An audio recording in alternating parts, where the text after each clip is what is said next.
Well,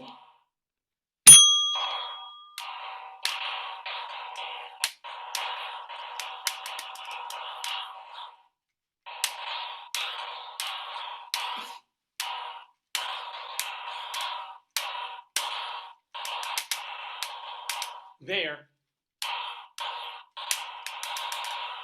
goes.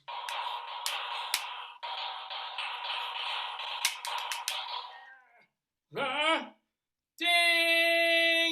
Daverhood! Yes, ladies and gentlemen. Oh. oh.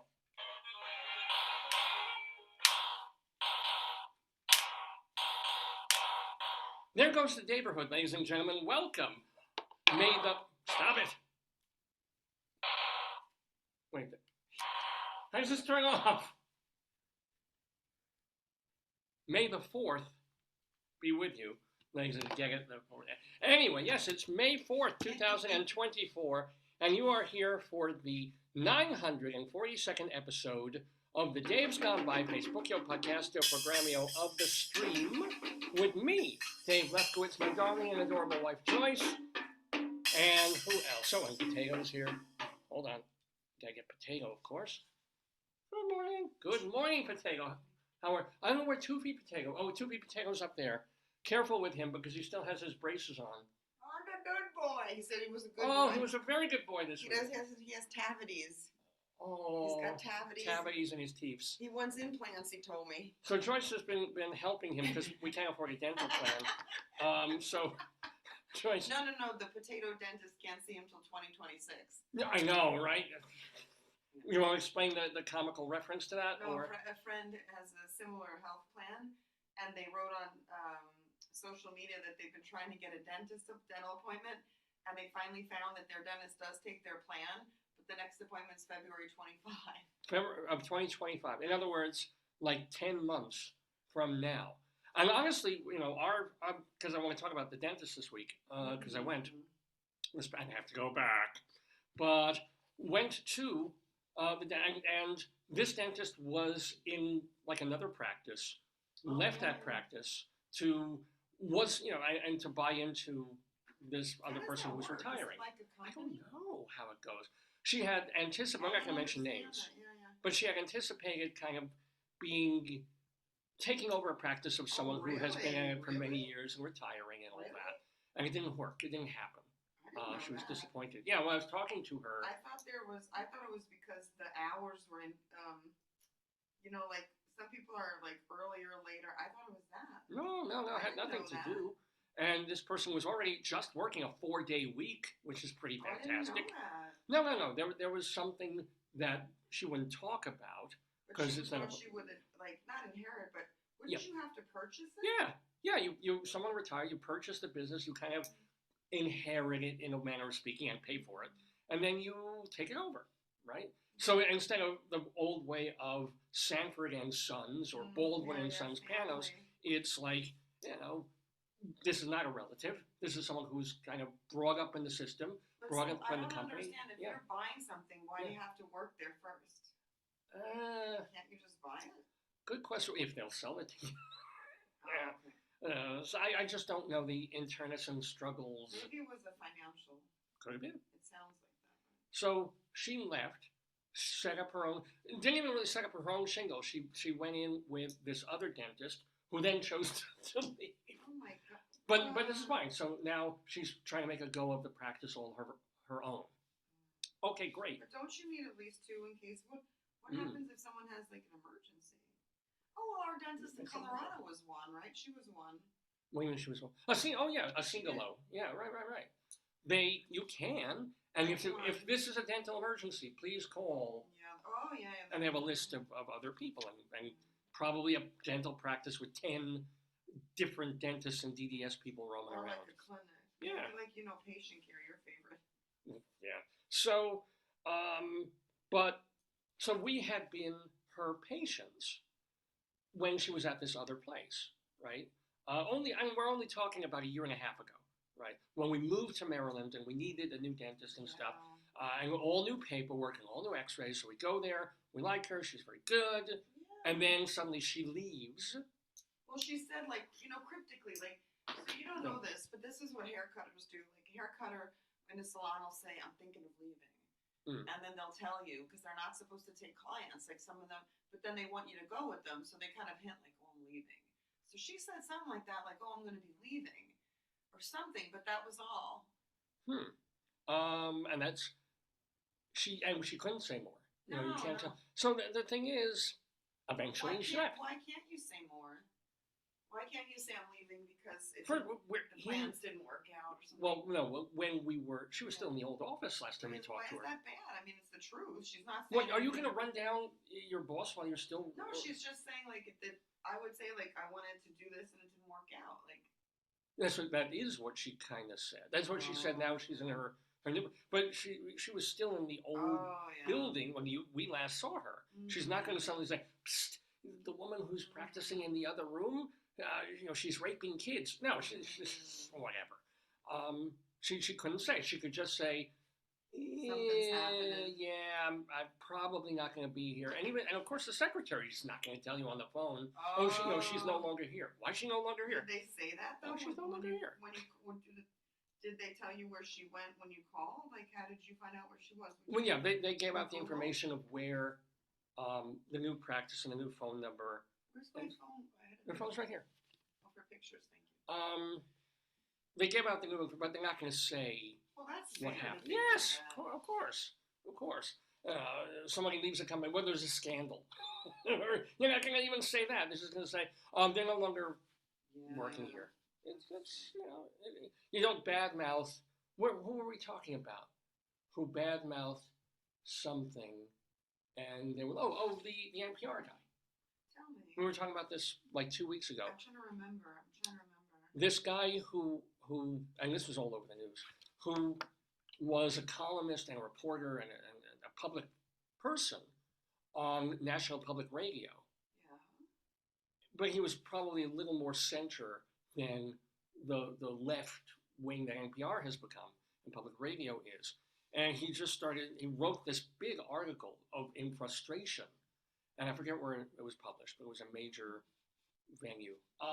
And he wrote this to say, for a couple of years now, I've been very upset about the far left direction that NPR has been taking, and I've wanted to address these concerns.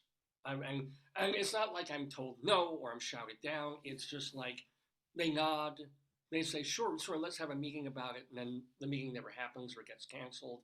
And this is over and over again as he's watched his feelings and his views kind of get squashed by the direction that NPR has been going in. So eventually, while still working for NPR, he aired the dirty laundry in public. And they suspended him for 5 days, didn't fire him. They suspended him for 5 days. And people were like, how dare they suspend, because he's just telling the truth, and it's this, and it's free speech. Well, and then eventually, a week later, he resigned. He said he can't work there anymore. But also, too, like, there are some places where you sign policies, like, so you have to read your contract. Like, when I consulted for a tech company, it said that after you leave that company, like, I had to read it because I didn't understand it fully. And it was like a non-competition clause. But we never, in academia or other places, I've never had it, like, in hospital settings. But when I read it, it was basically like, if you leave our company, you cannot go from a company that does the same thing for like 2 or 3 years. Yeah. But there were exemptions because some people did. But you had to. I left, they don't want you to go to a competitor, right? When I left one of the places I was working for, when I quit, my boss, the publisher, was kind of thought that I was gonna just jump to another direct competitor, and he said, "If you do that, I'll kill you."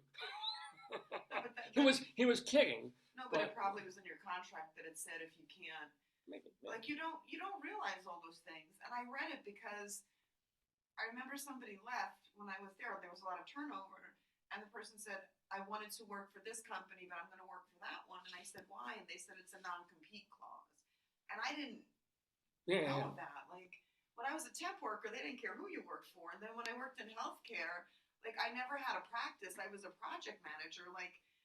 Yeah. It was like you're a hired manager for other people's work. I never had, if I did, I don't remember it, but I went to school right after, but I can understand that. Yeah. I mean, I wonder, is it common? I want to see like how common a non-compete clause. I'm gonna check it out. ask my phone's In journalism, it's huge. Oh, really? Well, that makes sense. How common are non-compete clauses in jobs? According to Federal Trade Commission, about 1 in 5 American workers, approximately What? 30 million people, are bound by a non-compete clause and are thus restricted from pursuing better employment opportunities. That's the FTC, the Federal Trade Committee. And don't forget, if you're a lawyer and you take clients with you when you set up your own, if you were a person in like real a estate, yeah. So How do they? But then how do you get around it? Because people do that. I sent you the word of the they day. could get fired. And there's also a thing of like if you don't do the same thing for another place. Oh, are you going to tell the story of why Red Lobster collapsed? I will. But if like when I was writing for the place where I was doing theater journalism and doing news stories and interviews, it didn't affect the fact that I could publish theater reviews somewhere else. That's weird. Which I did. That's close though, no? Yeah, but it's different. I mean, it could have been, but it wasn't. Maybe what conflict of interest, right? It would have been. That was the thing. I couldn't write theater reviews there because that would have been conflict of interest for the publisher. Were you writing about theater things that you also reviewed for the other company? All the time. Wow. All the time. But the publisher was cool with that. Yeah, that's good. But I couldn't take the news pieces I was writing and do them somewhere else. That's not even conflict of interest. That would be copyright, right? Well, yeah. I would literally be. He would own the rights to something I was putting somewhere else. You built that place, then. Oh yeah, but I'm just saying he wasn't wrong. I mean, I was not treated unfairly in that respect. But I think that if 1 out of 5, but what the Federal Trade Commission is saying that those are unfair. They're saying it said, give it to me. It said that that's the word of the day, but it said that it unfairly prevents people. I can't say unfairly prevents people from moving up in other jobs. I want to see why. Maybe. What's the deal with non-compete clauses? Are they fair or unfair? According to Latipo, a non-compete agreement restricts an employee from entering into competition with an employer after their employment period ends. Some non-compete agreements can be unreasonable and limit your future job prospects. Sure. Oh, so like imagine you're in a field where there's only like 5 or 6 firms that do it. This is the word of the day. Yeah. And then and then you can't work for competitors. You really can't work, right? Well, yeah, of course, and where's the beep boop, honey? And if you're working in the same, what do you need? The dictionary. Oh, it's probably in there.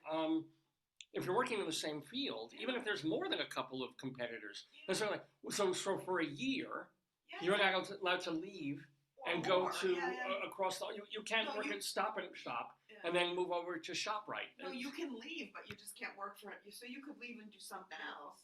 Well, but we're all trained to do. But then also, then the other company will say, "Why did you go and leave for a year and do something else?" Right? I think. Well, because I had a non-compete. But this wasn't. But the thing about the NPR guy was not a non-compete clause. You don't know he aired dirty laundry in public. But you don't know what was in his contract. It might have said that you cannot discuss. Yeah, he probably broke some rule there. Yeah. And I totally get. Even though I can't really listen to NPR, I can't deal with.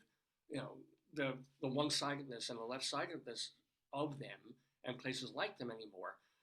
And I feel he was right about a lot of things that he wrote about. At the same time, he's biting the hand. They're paying him. He's a front face of this big company. And then he goes and writes, very directly, sometimes using names and things. What do you need there? I want to hold a place for the word for you. Oh, I've written it down. I know. But there's definitions in here too. It's regular chicken. Thank you.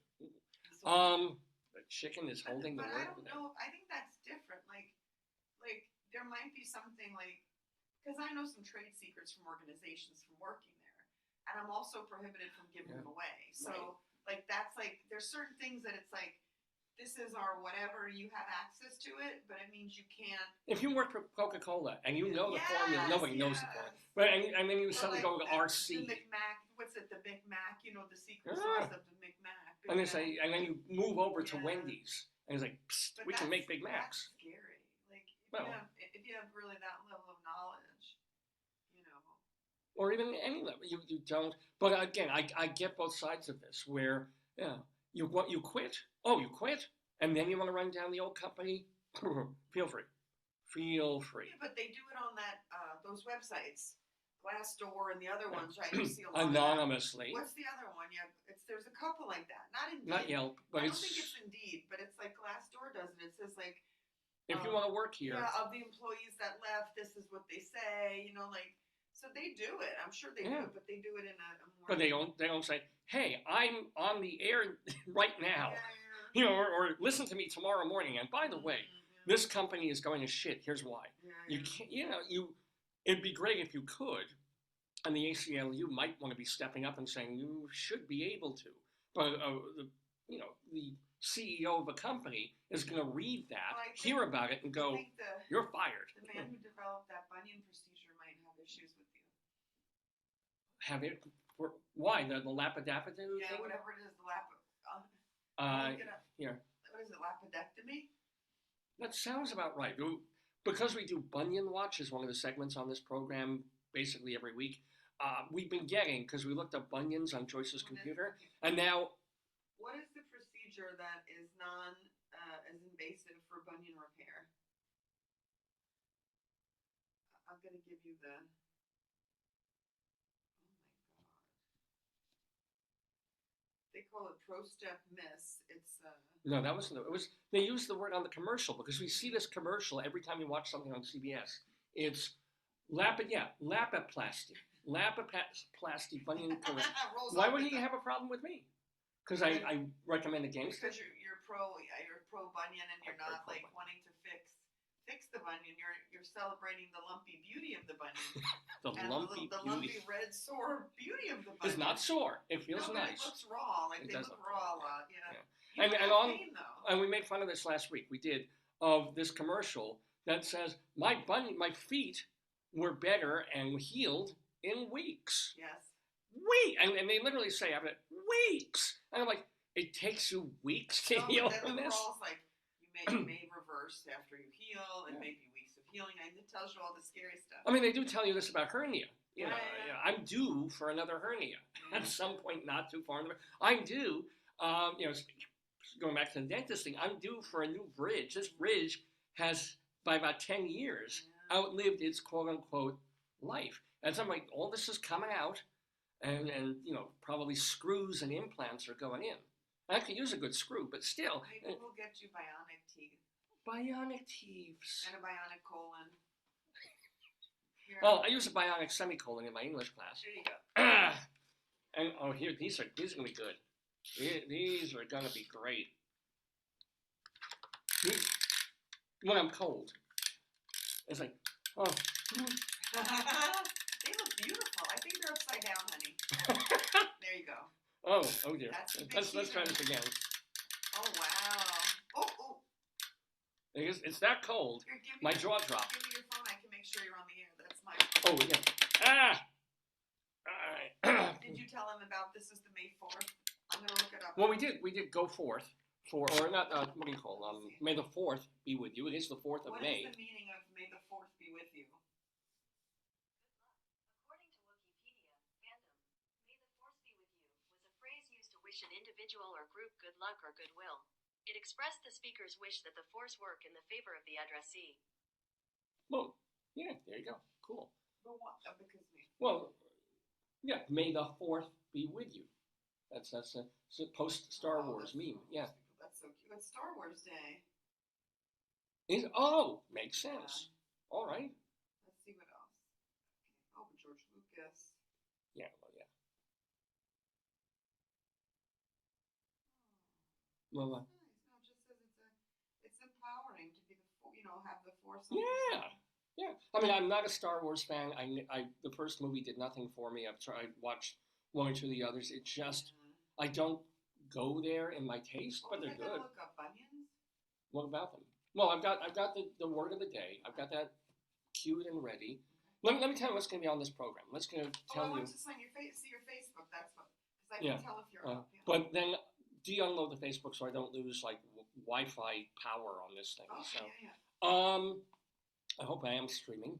Hope you're watching. Hope you're enjoying. You've tuned into a good episode today, live on this 4th of May. Either Potato, you have to either be on or off. You can't sort of be half here.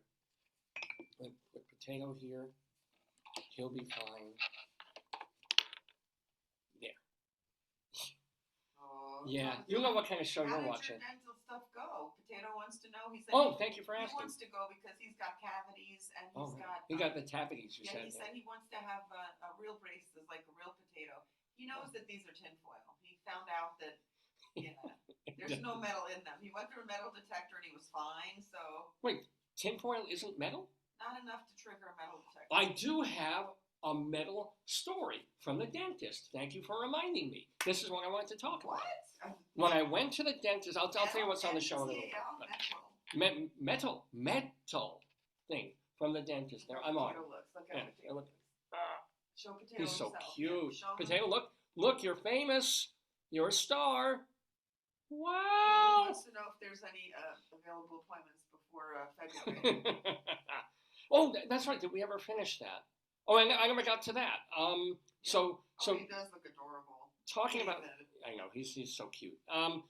That was the thing when our dentist moved, and I'm telling you, she moved a third of a mile down the road. We're talking about when she found another practice that was literally in the same town, literally like 3 more blocks away. So we call up and we say, hey, because we were due for our basic regular checkups in November. And, November's a little busy, but we would have done it, or maybe moved it after Thanksgiving or something, but November. And so she moved, we call up and we say, hey, by the time we get around to thinking about it, we say, hey, can you see us in this new practice? Somebody named Michael likes potato. Thank you, Michael. Can you say, and the, not nurse, what do you call it? The receptionist gets on and said, we can see you, when was it, in September? It was something insane. It was literally like almost a year later. And we're like, are you kidding us? Because it's not just that we would be quote unquote new patients, but we were old patients.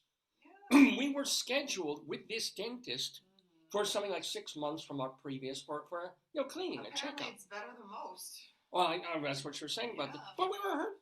And as it happened, you had something chip off. Yeah, my bonding, which is beautiful. I'm telling you, she's done. My mother said on the not WeChat, WhatsApp, that these are the best teeth I've had my whole life. They're great. And Mom knows me since I was born, right? Yes. So obviously before birth. So she said to me, these are the best. She thinks they look great. But, when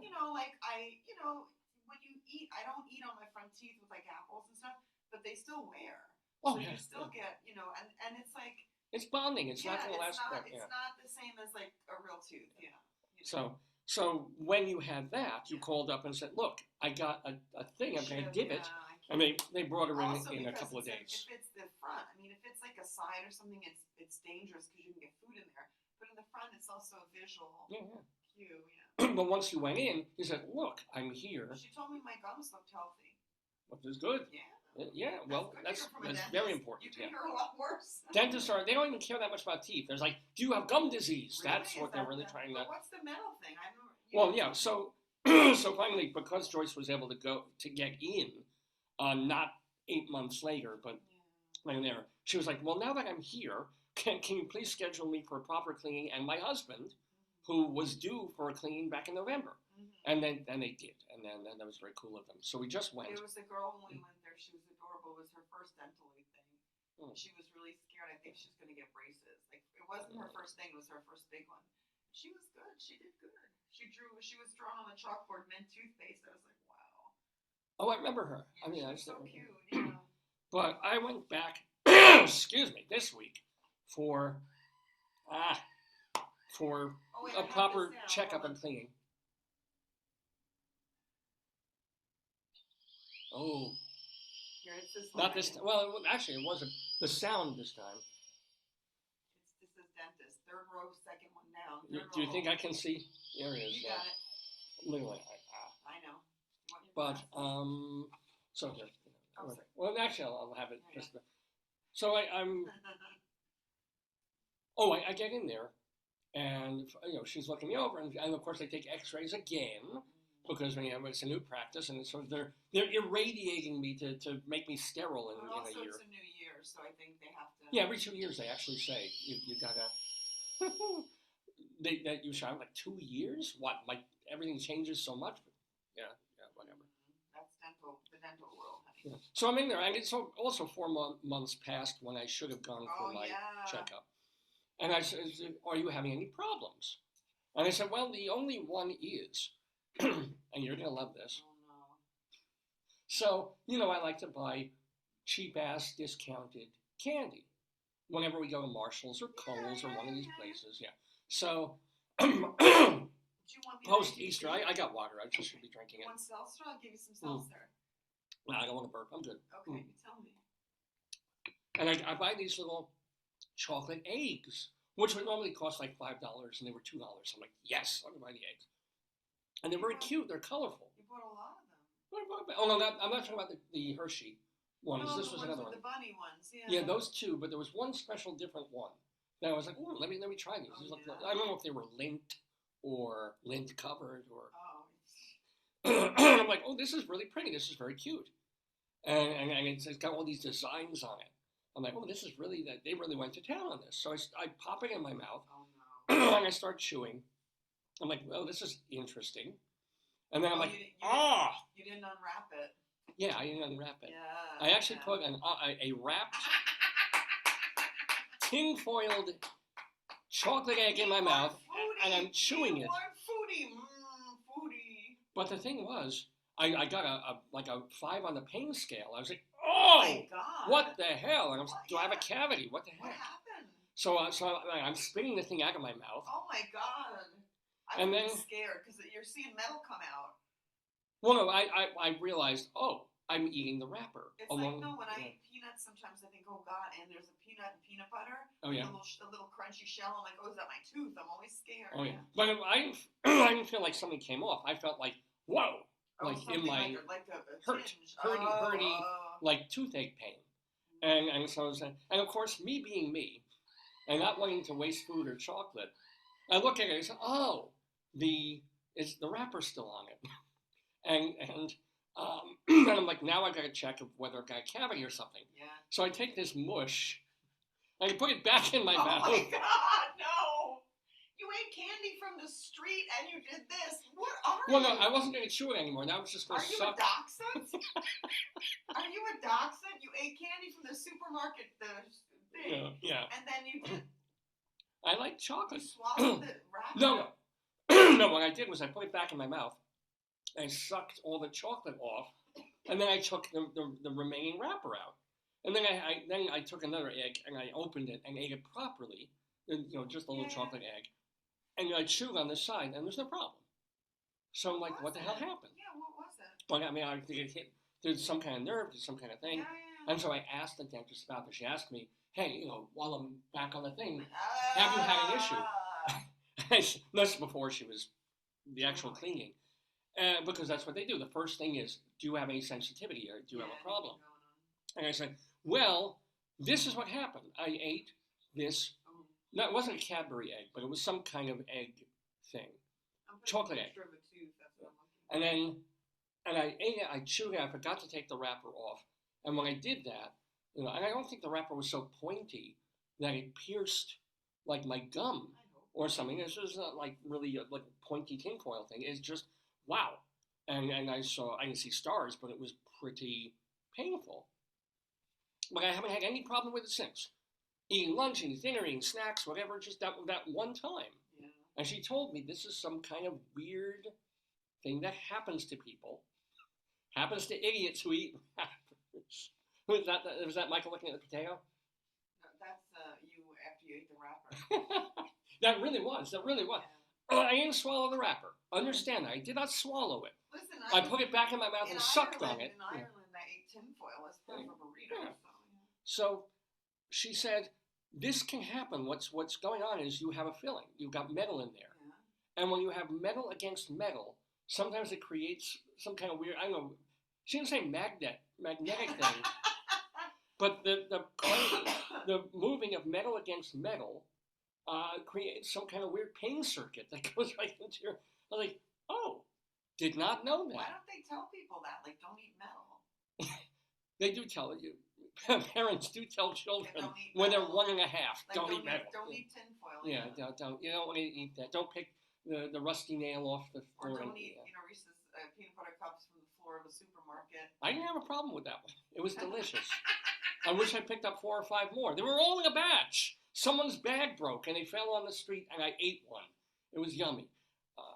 But I was, the only time I was a little pissed off, she gave me a good cleaning and it was not as painful for a cleaning because I've been flossing, I've been doing, and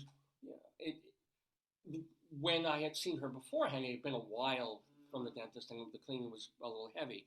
So this time she moved quicker, it was easier. Was it the dentist who cleaned it? Yeah, the dentist herself, not like the hygienist, not the assistant. But But she's looking at the. Oh, and I warned them, and I always warn the dentist now, and I didn't make my joke. Usually, I always make the same joke. I didn't even do it this time.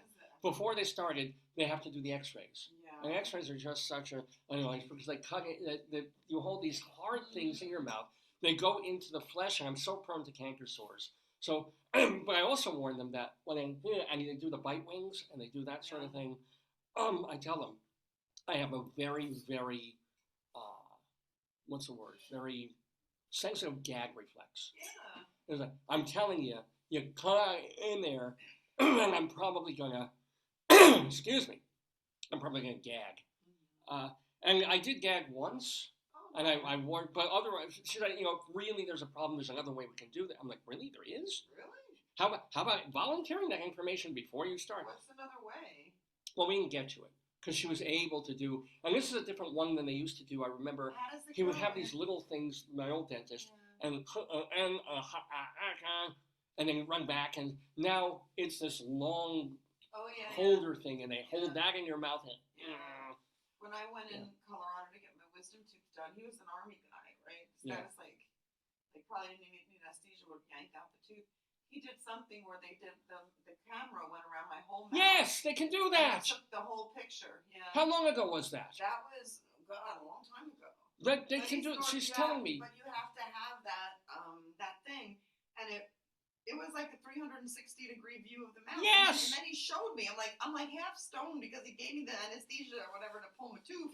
Yeah. And he's like, look, those are your teeth. I'm like, oh, great. Yeah, well, no, I'm fine with looking at my own teeth by X-ray, but it's like, that's exactly a panoramic. Yes. They can do it. Why? Maybe it uses more radiation. I don't know why they. Oh, maybe it's for the big, because that was for that was when I had my wisdom teeth. Oh, wisdom, yeah. They go for the whole. So this time she was able to get like this and one bite wing and one other thing in it, and it did give me a bit of a sore mouth later on, but fine. Fine. But it just pissed me off because ultimately she looked at the and she's like, oh, everything's looking good. She does the cleaning. It's nice. It's this. And then she, oh, yeah, you do have a cavity. I'm like, God damn it. That's what pissed me off. And it pissed me off especially because had they seen me in November or, a few weeks back when it was my time to have gone to the dentist for a checkup, I'm wondering if they would have caught it before the damage, if there would be a lighter cavity, it wouldn't have quite made cavity, they'll clean it out. Compared to our friend who's going next February, I think he'd take your June appointment. Oh, well, yeah. But, so I'm going back in June for, they said, a rather mild cavity, which is nice. Mm-hmm. But again, here's the deal. I have this thing that needs to be fixed in my mouth that daily, even if I'm brushing, even if I'm flossing, is going to get worse. It gotta go slow, because it's like 5 weeks between saying, you have a cavity. Oh, can you fill it next week? You can ask them if there's be put on the, what is it, not the wait list, the list if somebody cancels. But that's the dumbest goddamn thing about Western medicine. It's like, I'm here. I know. Do it now, or do it, I'm busy teaching or whatever, but a week or two. This I do not get. So maybe they'll have people drop out. Yeah. Yeah, I told them I'm available. They called me and I said someone dropped out. Could you fill in? If they do that in summer, and if they ask me, we'll fill you in. They do it in May. I'm absolutely. Well, it is May. You got to get put on the list. That cancellation thing. And by the way, just in case you're a little confused, this is not my dentist. This is a dentist back in Long Island I found this in like some parking lot where if only my car was as clean as my kids' teeth. Actually, I need to shut this door because there's got a shadow going on there. If only my car was as clean as my kids' teeth. I love Dr. Blobstein. Potato looks really troubled though. Look at him. Look at him. He- Look at the What? image. No, look at it yourself. Look at it and see. Look, he looks a little troubled. Well, he's also like off to the Yeah, side. He's he looks- listing. He looks a little. He's on Novocaine though. Oh, really? Oh, Okay. see, yeah, he's better, kind of. Let's see how he looks now. Hold on, I've just turned him. Oh, yeah, he looks a little happier. No, not really. Wait, I lost it. What happened? I gotta go back on the Facebook. Maybe we'll give him an Invisalign and be able to remove the brace from him. He looks. Ah! Oh, There we David. go. Oh no, you broke the. I popped the Invisalign. Look No, at that. You broke it. Well, we can just tie it up again, can't we? How did it break? Here. Oh. Oh, wait, this feels nice. I'll fix it. I'm free! Dum dum dum dum dum dum dum dum dum dum dum dum. I'm free! Oh, my teeth are. Okay, you're the delicate surgeon on this. No, you have to. I'm just gonna lay it on him gently. Oh, Lord. Actually, he does need laser keratotomy. His eyes are a little messed up. So now this should correct your eyes, Potato. God! You know, well, I got a woman way across town. She's good to me. Yeah, anywho. You're watching Dave's Gone By. Why you're watching the show, I do not know. But I'm Dave Lefkowitz. That's my wonderful wife. Tell them who your guest will be. You never said. Yes, we have a very cool show for you. So among the things that we're doing are a guest. I think I'm reasonably funny, kind of amusing, kind of clever. Yeah. Someone who's really funny and has been very funny for like 40 years. Did he tell you? Oh yeah. I mean, it's kind of famous stuff. People know. Well, if you know him, if you know his career. How did he start out? So our guest in the Daverhood, who's coming in, well, yeah, when we're ready for him, is Bruce Vilanch. Now, Bruce Vilanch, you should know the name, but even if you don't, if you watched the new Hollywood Squares for a couple of years, he was there as the center square.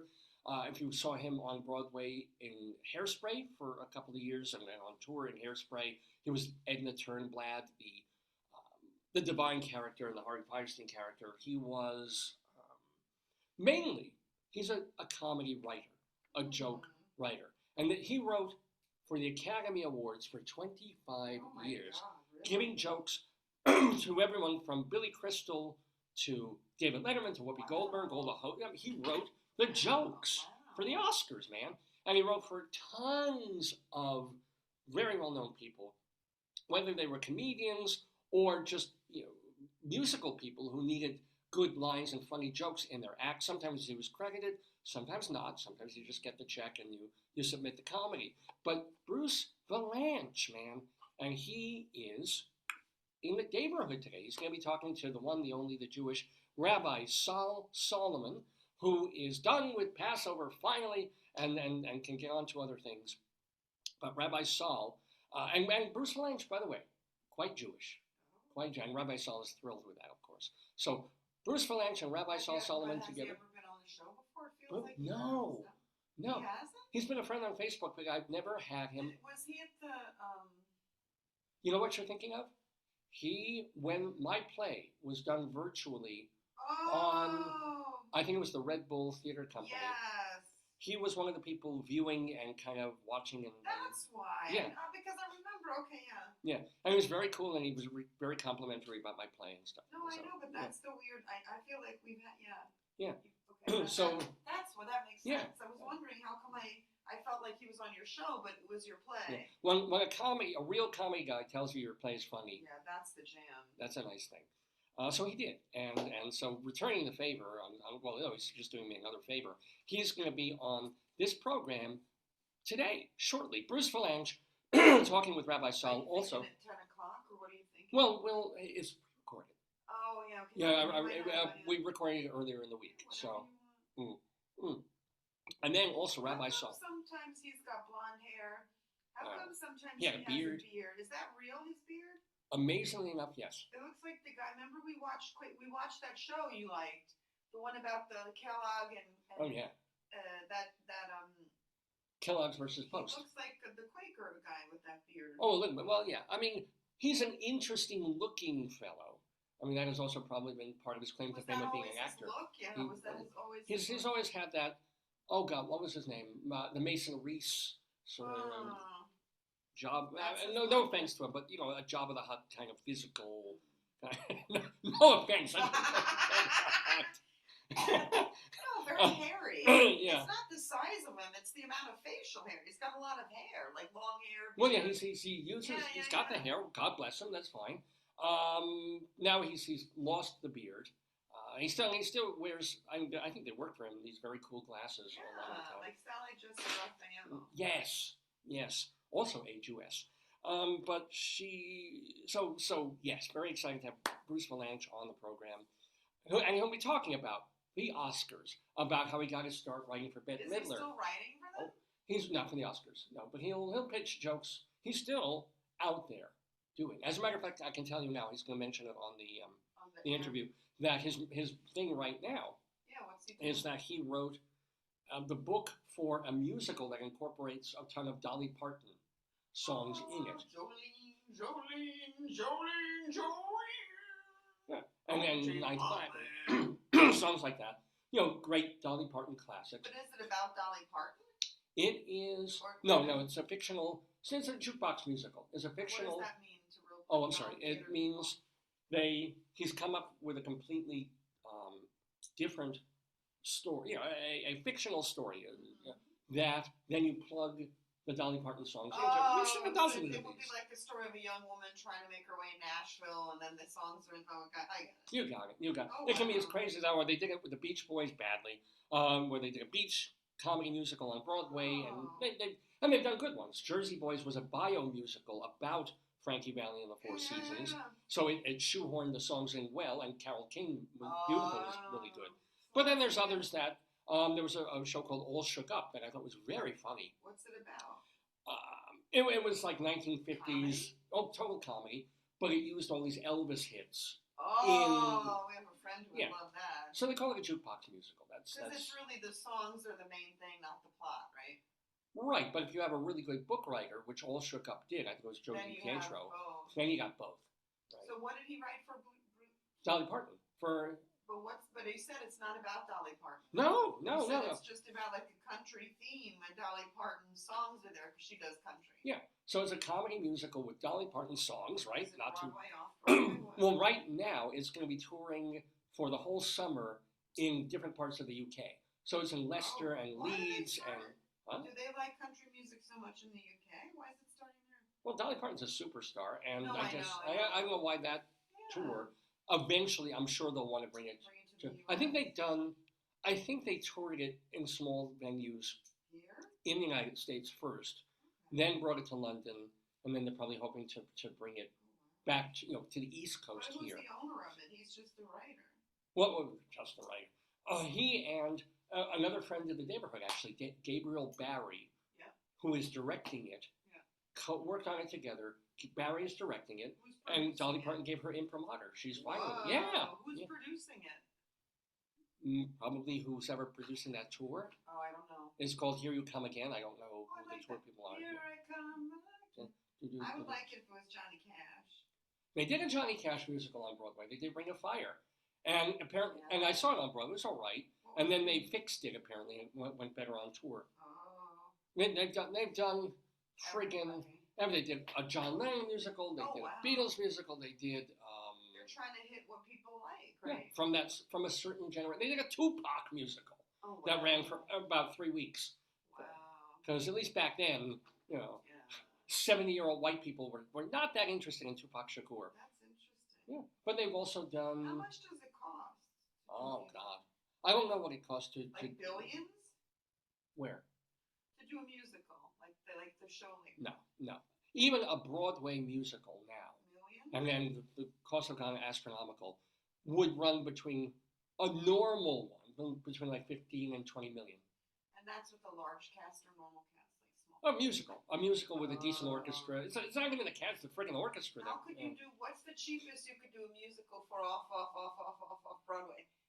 I don't know, 50,000, maybe 30. Whoa, or cheaper. Off.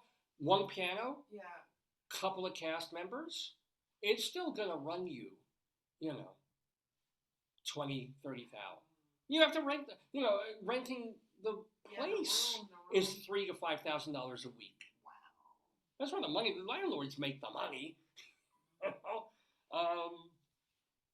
And then if you're doing it off, you're probably not paying the actors. Do you have to be equity to be on Broadway? Yeah. Even as a musician?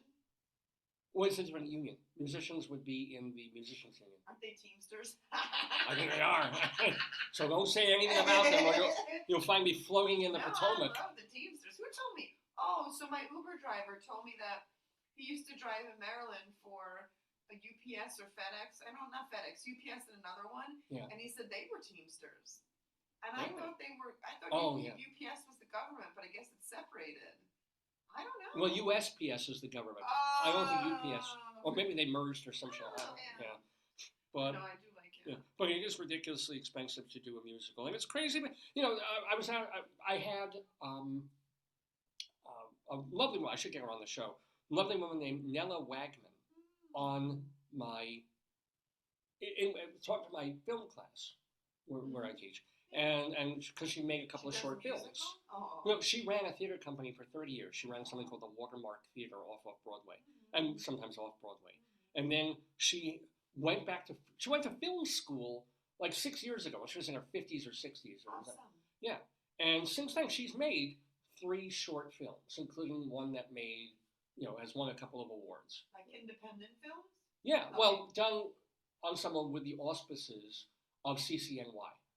Because she was studying with them, so she was. So student films. Yeah. Okay. I don't have to understand. Made under student circumstances, but we can use real actors. That's how fun, like the lab and the editing and the actors probably were students, right? No, actually, the actors were professional people that she worked with. So, so I asked her how much. I mean, just the movie we watched was 10 minutes long, and it was like 20,000.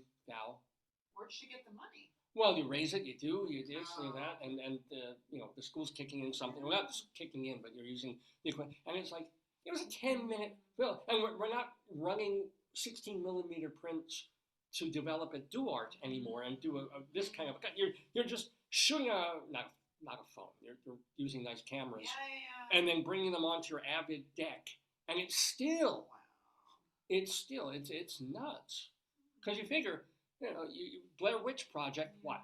Can you cut it for $8,000 and get it done? It's not apparently quite so simple. Wow. But you can probably do it cheaper. You can probably do something for 5 or 10 if it's a short. But then if it doesn't do well, that's the thing. That's what you can't expect to make money off a short film. You hope it opens the doors, or if suddenly they say, hey, we need filler on Showtime or Cinemax or HBO or one of these other, because the streaming services don't do that. You just pick a movie and watch it. Back on still the old cable services, there'd be a thing like, we have an hour and 45 movie, and it ran short. Let's have a 13-minute short film, and they buy it. Fantastic, but good luck. It's winning the lottery, as so many things are.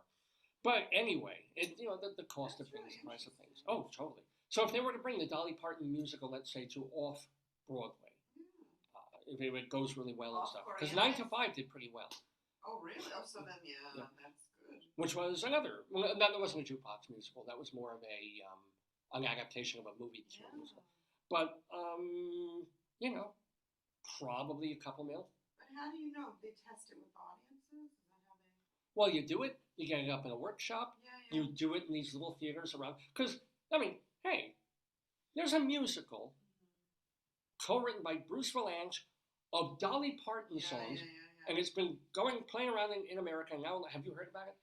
Have you heard? No, that's right. They under the radar. You work on things, you bring things around, you make some money, and then if you think the critics will be with you and you think the audiences will materialize, you're like, okay. Do they tell the audiences not to say anything? Like it's secret? Oh, no. No, okay. Not secret at all. Okay. But they don't want the New York Times showing up. Oh. That's the difference. They don't. Do they ban them? Not that the New York Times even counts much anymore, but But it's kind of like back in the day, and I'm talking, no critics. yeah, 1950s, 1960s. What would happen? 70s even. They take a musical. David Merrick would have a new musical with a big stars, with Mary Martin and Robert Preston. Liza Minnelli, yeah. And they book a theater in Boston for 3 weeks or 2 weeks, whatever. But they must advertise it. In Boston. And they want the Boston Globe, and they want those critics there. Oh, really? To get a sense of what works, what doesn't. Oh. And then in 3 months, they've already booked the Broadway theater. Oh, really? They're working, they just want to see what they have in Boston. It's like a dress rehearsal. Exactly. And well, dress rehearsal, you figure the show is ready to go. That just means let's do it. This is more like, how ready are we? Is this thing great, or are we fucked? It was the second act in terrible trouble. Oh God! Yeah. Do they talk to the audience and say, like, what did you like? What didn't you like? They probably poll the audience. Like, and then what would you change? What was good? Because then they could use that for. Sure. Yeah, it's all a test marketing. They want the audiences to enjoy. If they know they have a piece of garbage flop, they're not going to bring. But if they figure, we have a show, let's see how the audiences respond. And if they're laughing and riotous during Act 1, and then in Act 2 they're like, or they leave. They leave. If they get up and leave, then the producers run back, and instead of getting a good night's sleep, the composer and they go into a room and they work until 3 a.m. and they throw out shit. For the next night, right? Yeah. And the actors have to, literally forget the lines that they said the night before. How do you do that? It's. How does an actor do that? I could see the writers, because you're not saying it, but the actors have to say it. I'm probably speaking it, but there's a classic line, one-liner. There's if Hitler is alive, I hope he's out of town with a musical. Oh, classic. So bad. It's horrendous. Well, unless you happen to have unless it's the producers. Can they take their lines and tape it on the scenery and have it there? I wonder. I'd have to. I'd be like, and by the way, and then you look for the line. And imagine the blocking changes, the lighting changes overnight. How can you do that? It's brutal because you rehearse in the morning or rehearse in the early afternoon. I don't understand how it's people could do horrendous, but necessary. And the greatest musicals ever made that? Were concocted this way. They didn't come straight to Broadway, but they've also toured. They weren't in workshop hell for 5 years either, which is what they do now. Harmony. Look what happened to fucking Harmony. I don't know what that is. That was the musical that Barry Manilow co-wrote with Bruce Sussman. 20 years, you told me. He was 25 years! Oh, God! He wanted desperately to do this musical. I didn't think he would see it when he was alive, honestly. Why didn't he just put up the money and do it? He did, but not, that's not. He worked it out of town. He tried to get it done. 20 years? 20 years this thing was in development. And then finally. What? I mean, after the 5th year, I'd be like, come on, people. Let me put it this way. There are shows that open on Broadway and are revived. They're running for 3 years and then they're brought back within the time that this musical couldn't get. But they did it off Broadway a couple of years ago at the Angel Orange Sounds Theater. It got good noses, good audiences. And at that point, finally, they said, okay, and it's good enough. It's ready for Broadway. And they found producers, because, the other line from the producers, the musical, is never put your own money in a show. And whether Manilow did or didn't, he might have. But they brought it in. They finally. How did it do? It flopped. How could a Barry Manilow musical flop? How could there's Stephen Sondheim musicals that have flopped. Yeah, but everybody loves Barry Manilow. Everyone loves Barry Manilow. Well, you know what? And nothing against Barry Manilow. Not my favorite music person, but he was on Broadway because one of the things that he would do is every 2 or 3 years he would come back to Broadway in a concert form. Oh yeah. He'd come into New York, or he'd go to Radio City, or for 2 or 3 weeks he'd do Barry and orchestra and playing all his hits. Yeah. And he's apparently a really wonderful showman performer, very funny, very warm. I remember the brother of a friend of mine years ago said, his wife dragged him to Barry Manilow. And he had a fantastic time. Oh, great. because he's just really So appealing. why You didn't- know the songs. Why didn't he just stay with that? Well, the thing was, he did it. He opened one of those maybe 5 or 6 years ago, before the pandemic. Oh, okay. And it was more of a sit-down thing. It wasn't just 2 or 3 weeks. Because, it's Barry freaking and everybody loves him. And then they were having trouble selling tickets after So the that first 2 should or have 3. been the tell. Yeah, that was the thing. Well, the tell is also that he was really popular in the 1970s. Yeah. That was 50 years ago. Oh my god. His audience is now in assisted living. Yeah. And they all took buses in the first 2 or 3 weeks. But this generation, a generation that doesn't know who the fuck Kurt Cobain is now not going to be like, ooh, Barry Manilow. Or they want to see, whoever Lin-Manuel Miranda's favorite composer is, not Barry Manilow. So he sort of overestimated his currency Marketability, yeah. for a long, long period. As opposed to Bruce Springsteen, who came in, did a personal biographical concert, and he could have run another half a year if he wanted to, because he's the boss. Anywho, wow, you get me on the theater, and there I wind me up, and I just go. Well, but you said you wanted to play the thing in about 10, so. Oh yeah, no, well we haven't even gotten to Oh, my teeth. Now I really have to go to the dentist. I just hurt my teeth. I don't know where the toothbrush is. We also have the toothbrush. Oh, that's important. That's I don't important. know, it's not here, so you're gonna have to. Well, No. I'm gonna get it for you, so you can. Get my toothy brush. I'm gonna. Me No, want. the good part is these are all plastic, Yeah. so there's no metal you can eat. Oh, I'm not going to use it. Well, I'll use it online. Here. Thank you very much. Oh. Oh, Whoa. David. And this is why I did not become a baseball player. Here, do Okay. you want? Wait, take this so you can extract teeth. Do you want the red extract or the blue? Take the blue. Oh my God! It did get. Look at this. Yes, you chipped the tooth. I chipped a toothy. Oh no. Ah, good. Fix it, All right, so honey. this tooth has to come out. Do you need to use any? Do you need to use? Is there anesthetic? Is there? Yeah, here. You I can hit it on the head And with there's a a mallet. spit tray too for the Oh, teeth. of course. So we have our teeth, we have our patient, we have our toothbrush, and we have our. If you're just tuning in, we're going to be doing some oral surgery on Dave's Gone By, where it is 10 o'clock in the morning Eastern Time here on this May 4th, 2024. A little later in the show, we have Bruce Vilanch coming, talking to Rabbi Sol Solomon.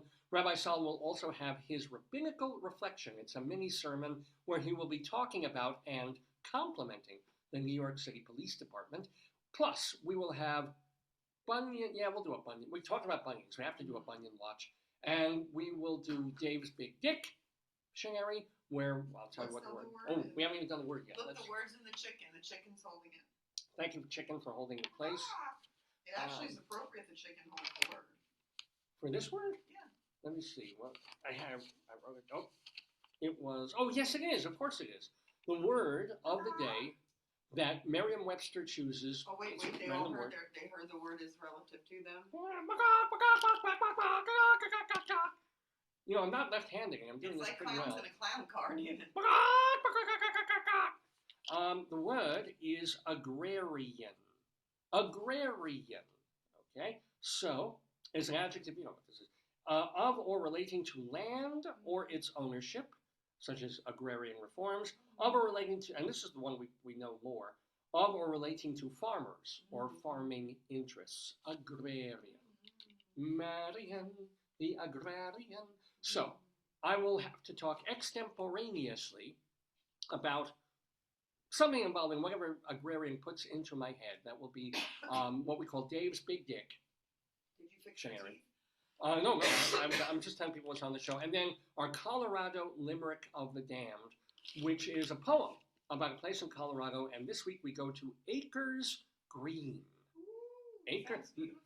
In Long Island, we live near Green Acres, which was a mall. Yes. Now we go to Acres Green, Colorado. That sounds lovely. It's like a subdivision. Well, maybe it's. A suburb-agrarian. Oh.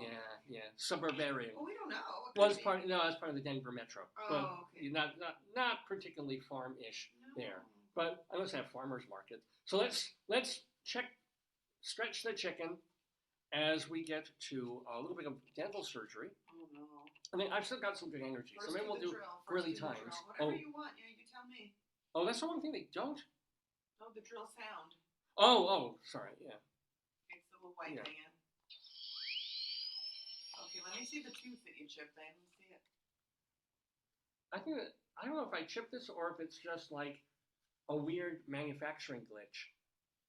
Look at the front tooth. It's the number 38 lower bicuspid. I don't think that was there before, but maybe it was a manufacturing glitch. Let's just See if it's on. It's not on this one, but it's a different kind of tooth. You have to fix it, yeah. Yeah, no, that's but how come it's extra, not chipped? I don't know. I have to go back to dental school. So, all right, so let's do a little more drilling. Now, first inject the patient with I probably should have done the Novocaine first. Yes. And this is why I did not go to dental school. First do the Novocaine. Then do the drilling. Yes. There we go. First you numb the I always wonder why they have to do this, like, zit, zit, zit. Why can't they just do one zit? They're trying to block different nerves, I think. I don't know. That makes sense, actually. I don't know. I mean, I assume. All right, so here we go. Plunge in. Good. Are you numb? No, actually a deaf patient, but also numb. He's also numb. Here we go. Is this the no? What is this? No, that's tweezer. You need the extractor. Yeah. The blue thing. The blue thing. Here's the extractor. Okay, okay, you're numb, but this will still hurt because I enjoy it. Here we go. Wow. Yeah, you're strong, honey. Say it's out. Since I've gotten. Okay, hold on. More drilling. You gotta do drilling. Spit. You gotta do drilling. All right, here we go. Because we actually do have a spit tube. Oh wow, good job. More drilling. Wow, more drilling. This is heavy. Open wide. It burped. Yeah. And then our anesthetic causes flatulence. Oh great. Look at B. Arthur looking on in disdain. Show him B. Arthur looking on in disdain. She's not. Yeah, she's not. Doesn't think it's funny. And let's see. So let's get the. And brush the area. Well, yeah, have to clear her spit. And we'll brush the area gently, delicately. And ladies and gentlemen, we'll just. What else? We have to fill it. Well, let's fill it with chicken. Yeah. For now. So put the chicken in there. There we go. Yeah, no, people are not going to make fun of you for having a cock in your mouth. It's just not going to happen. And there we go. And there we go. Next station. Well, it took 3 minutes, and I just made $900. Yes, it's good to be in the medical field. Get your thing, do it. That's right. Get on yours. You have yours up there. Thank you, Kaiser Permanente. Here we go. I'll give you this. And if you press it, the top has music, so press the top. Ready?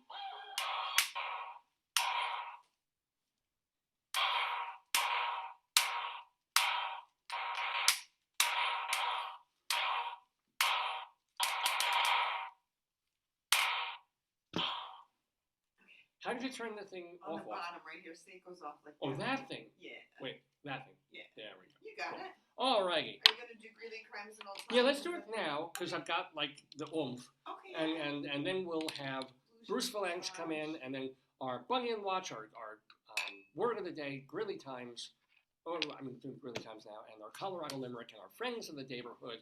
Yes, it's going to be a quite a fun program. Do not go away. By the way, if you want to find out more about the program, go to davesgoneby.com. Dave, like my name, davesgoneby.com. And what else? If you want to know my Twitter feed, it's Radio Dave 2. Radio Dave and the number 2.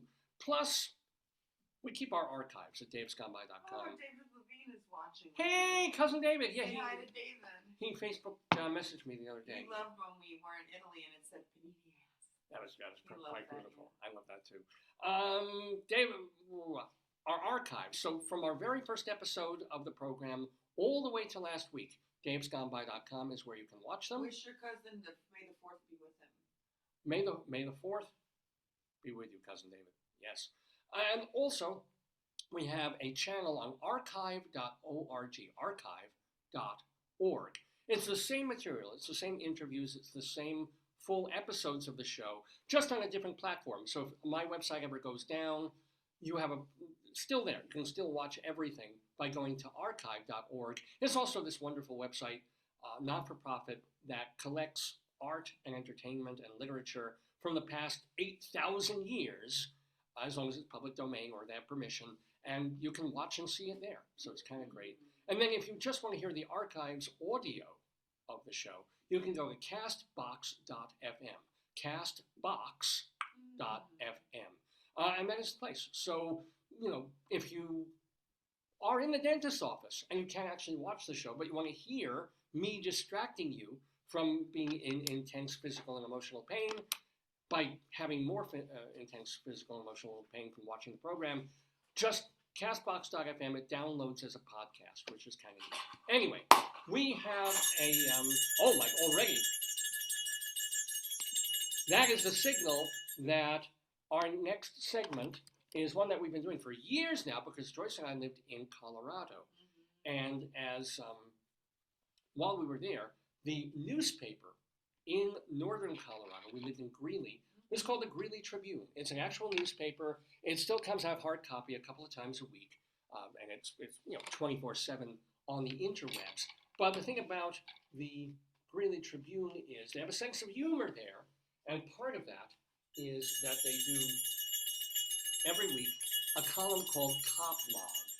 Cop Log is people who call into the police station saying, "Oh my God, something crazy is happening in the neighborhood. Can you please send the policeman?" Can they do? And the dispatcher has to take all of these calls, and half of these calls are nuts. But now a lot of the times it doesn't say where, it says unknown I location. know, right? Yeah, Because that's they strip out all the identifiers, but it's public record, so they can put the funniest ones in the paper in a column they call Cop Log, but in a segment we call on here, Greeley Times.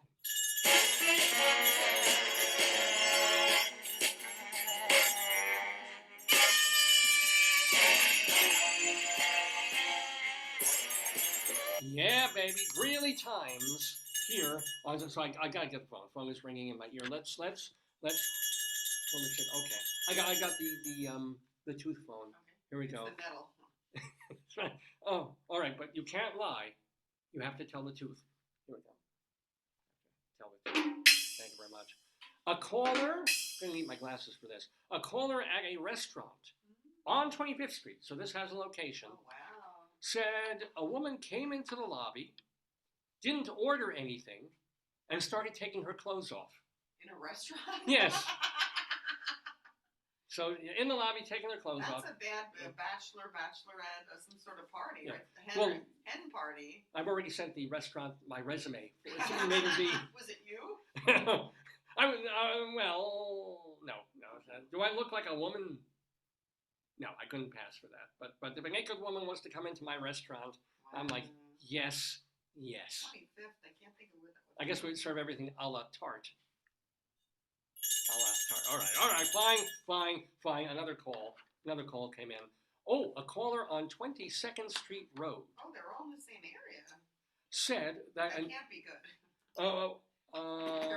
It's 3 blocks away. Yeah. Said that a neighbor's cat continued to pee on her front window, and she wanted to know what options she You had. have it here. So second over, third down. Second over. White. Said that a neighbor's second over, third down. Over. You mean second? Second row. There we go. Yeah, you got. And that's the cat's bladder. So yeah, what can a neighbor do besides calling the police if a cat is peeing in your window well? There must be some sort of like anti-cat, like they say with deer you spray ammonia or something, or peppermint, like they don't like certain things. So whatever the cat doesn't like, you would put like some cat deterrent. Yeah.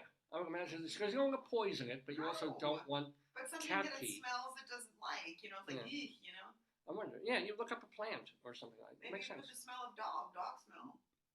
You know. Maybe that's what the police told her, or maybe they told her, "Please don't call us. We're a police station. Yes, call the Deal with SPCA. Call the pet store." Mhm. Yeah. Yeah. Oh. Mhm. Another call. Uh-oh. Yeah. No, I'm having a brush with the law. Thank you. A caller on 6th Street said young women were coming from a nearby hotel and dropping things in a dumpster. That's called recycling. Well, someone else would then show up and grab what the women dropped. The caller added that people were changing outside near the dumpster. Wow. Woohoo. So this is the weirdest What if they Hadassah have- meeting. But Yeah. if they have a hotel, why do they need to change outside by the dumpster? Maybe it's some kind of scavenger hunt. Yeah, maybe. Or, tampons are expensive. Oh no, that's not that. It's like, No. only slightly used. Yeah. Let's get the phone call. A caller on 28th Street said that a trap house in her apartment complex was getting worse. I think a trap house is where they have parties with trap music and almost like what they call raves now. I could be like, here's your phone. Yeah, I don't want to look it up on your phone. I'm watching. I've never heard the phrase, Trap music? a trap house. I'll ask. What does the phrase "the trap house" mean? According to Cambridge Dictionary, Cambridge University Press, a place, especially an empty house, where illegal drugs are sold. She Oh, was selling drugs in a trap house. It's not music. It's Or it says it could be used for illegal gambling, drugs, or it says sex trafficking. So it could mean anything. Illicit drugs, it seems like. yeah. So I've already sent my resume to be maitre d' at this place. It was originally used to describe a crack house. Oh, now they call it trap house because I I've guess never it's heard different. that in my No. life. I don't know how it got that name. No, it doesn't seem to. No. It doesn't say like. It doesn't say the origin, but it just says a place where illicit things are sold. And then someone said it was a shelter from which clay pigeons are released in trap shooting. So maybe that's I don't know. Wow. Okay. Yeah, So I don't know. when people are shooting, they're just not shooting. I don't know. I don't know. So what happened? So there? it's getting worse. They say there's a trap house in this apartment complex on 28th Street. The caller said she used to be scared, but at this point she's just frustrated that nothing's been done. She's come over the edge. And it's like every Jew in America right now. It's like, I was scared. Now it's just like, what the fuck are you people waiting for? But I know, you won't figure up on 28th Street there would be that kind of thing. You could, 8th and below. 8th and 8th. Yeah, you sort of sense that it would be there like 3rd Street and, over towards the jail, but not all the way up there. It's everywhere.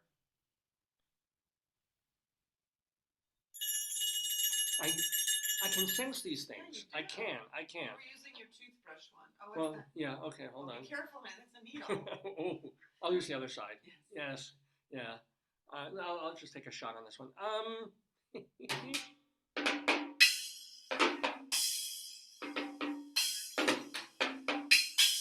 So it is a reasonable question to ask a police officer, but you wonder why they're asking. Yeah. A caller I don't know why. at an unknown address.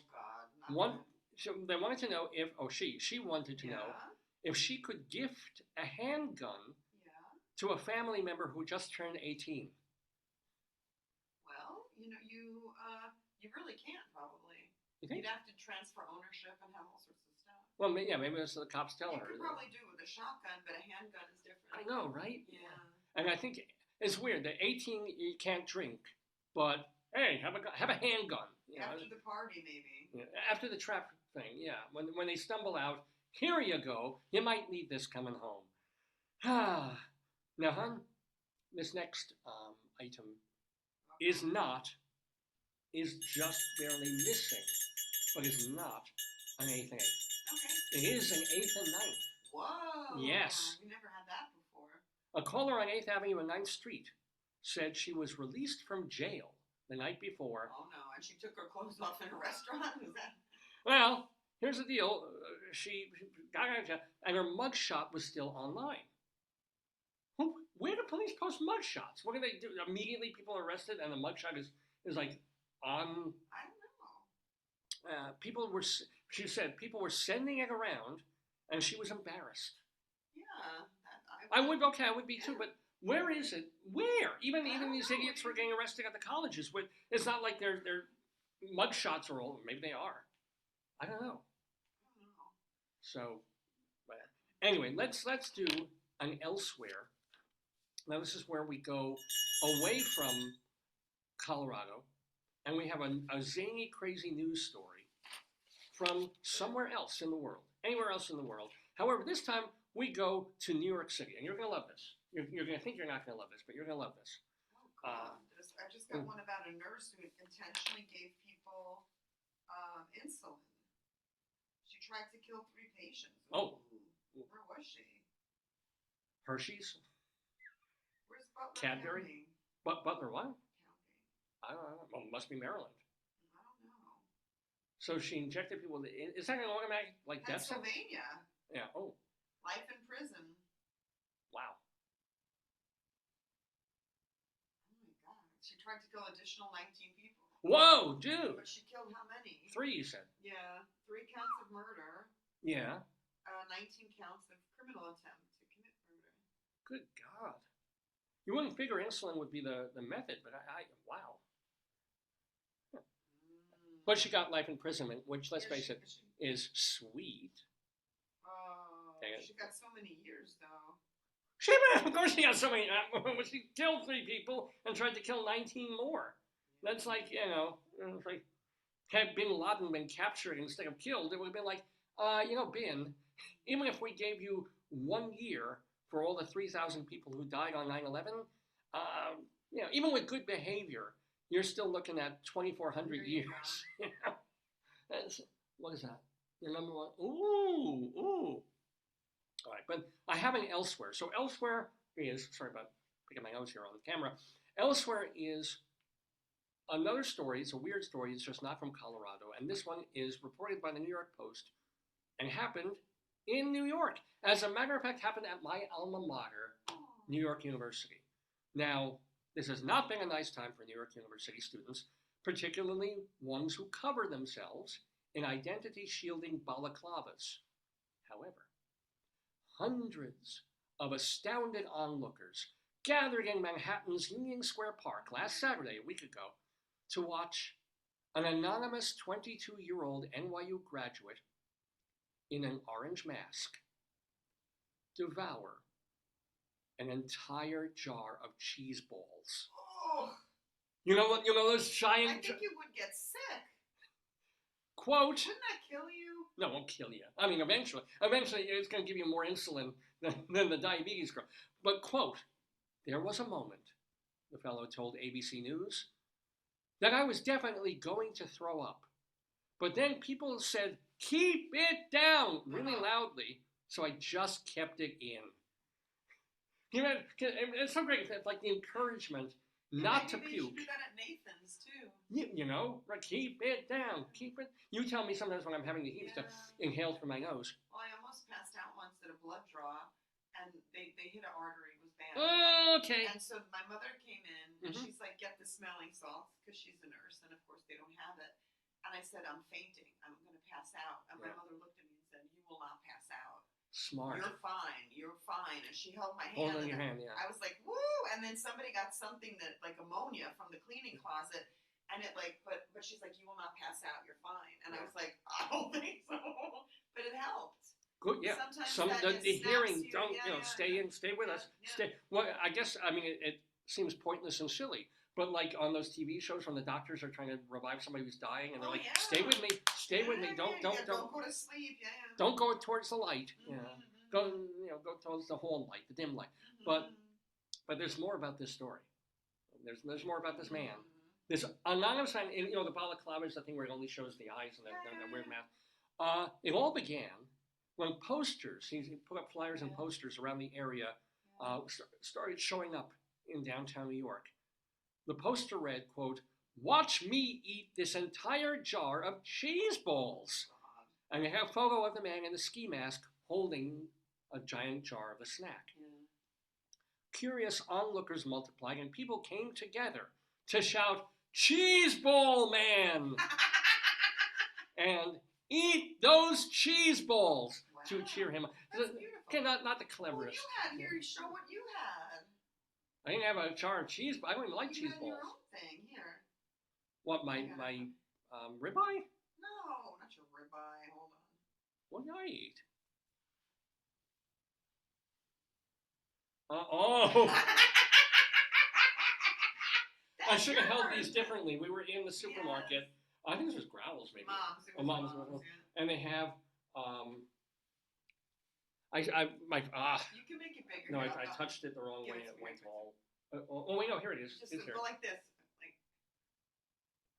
There we go. no, So, no. You oh, give it keeps, every time I give it to me, move. Give it to me. Yeah. Let's see,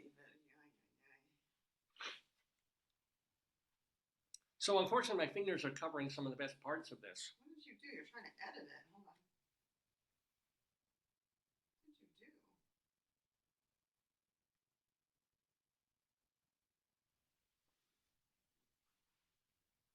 There it is. It's McCutcheon's Beet Balls.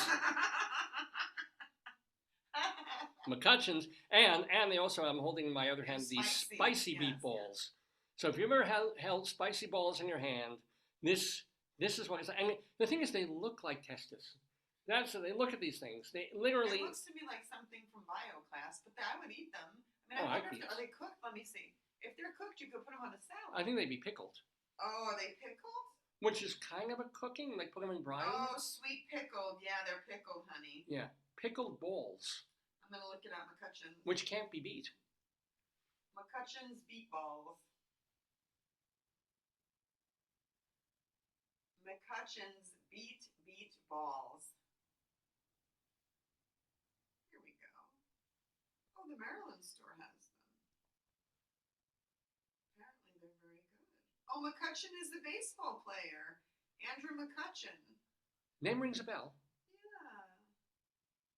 Yeah. And this is, he couldn't get, I guess, a job broadcasting or coaching minor league. So, what can I put my name on? What's my next life? You know, I'm gonna be like Diane Keaton in that Baby Mom movie or something. I was like, what am I going to be here? It's because nothing says baseball. Then maybe people eat it just raw. You just eat them like that. yeah, pickled food is Amazon yummy. has it. Let's see. Who has it? Amazon's got it. Yeah. Well, we can get it at Mom's Grocery if we want to try it. I'm curious to see what. Oh, it's got 8 people gave it 4.2 stars. Not bad. It says, let's see. Look at the pictures of it. Yeah, I gotta show this. This is. You can scan up and down. It's all the pictures of the. It's sort of like, you know, in old bars when they have the pickled yeah. eggs. Oh. This is what they're. It still looks like a jar full of testes. Let me see what it says. I'm trying to look at the. Yeah, it makes a great gift. It says. Nothing. It says the statements cannot be proven by the FDA. It doesn't have any nutritional information here, though. Well, any nutrition that would be in beets has probably been leached and pickled out of it. It says it's vegetarian. Well, yeah. Ew, there's a company that just sells pickle juice, dill pickle juice. Oh. All right. What would you? Oh, here's the nutrition. You know what? Big deal. Thank you. No nutrition facts. Oh, it's got to be. They can't sell it without the It nutrition. has it on there. They're telling me New Jersey pickle juice. Ugh. Because yeah, New Jersey says quality. Pickle juice. Yeah, all right. Pickle juice. I guess. Well, you know what? I guess if you were jarring and canning for the winter, and maybe you take pickle. I don't know how that works, but you take cucumber and stuff. You put it in the pickle juice. It becomes pickle. I don't know. What is the medicinal power of beet juice? They think think it lowers blood pressure, Oh. improves stamina, blood flow, lowers blood pressure, but then they say there's no connection, helps nerves and muscles, so maybe it's good. It is good. I mean, You should not drink beet juice. Yeah. Low blood pressure. That's interesting. but you know what? If you add salt, it probably evens things out. And Russians and Jews, I mean, borscht. It can cause kidney stones. Great. Just great. So you have cranberry juice and kidney juice. And then trying Kidney juice. kidney, I like some kidney juice. and Beet juice. beet juice and cranberry juice. You mix them together, and then you. Oh wait, honey. Yeah. Wait. I'm still on the same same graduate because moving. How would you like to dip cheese balls in pickled beet juice? I think Now that we're guy, talking. that guy probably is dead. I mean, how can you eat him? He's not dead. If Joey Chestnut isn't dead, how is this guy? Yeah, but he said he was vomiting and they held it back. Well, he didn't. No, he said he was going to vomit, but they told him. They said, "Keep it down, keep it in," and said the gourmand philosophically, "Quote: I think everybody wants to be behind the mask. No, nobody wants to be up there eating, however many 100 cheese balls are. He's Which gonna get in Guinness Book of World Records and have a competitor next year. I'll bet you. It's like he has, and then he'll be famous for a day, and then someone will beat him by 2 cheese balls, and then it'll be all off. Perhaps. Then again, after finishing the 30-minute event, the guy ran around with a flag of himself, my kind of guy, signed autographs, shook people's hands with his dusty cheese fingers, and basically told everybody he just wanted to go home and vomit. Nice to meet you. Thanks for coming. I just want to figure. And meanwhile, he's running around, and all this stuff is churning in. Even Joey and what's her name? Mickey Sugo. Kobayashi, Mickey Sugo.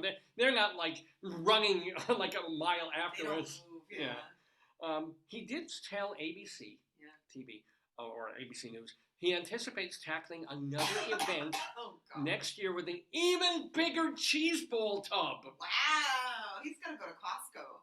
And he said, quote, he must like them. He must like, I've been, trying to help people. I clean the city, pick up trash.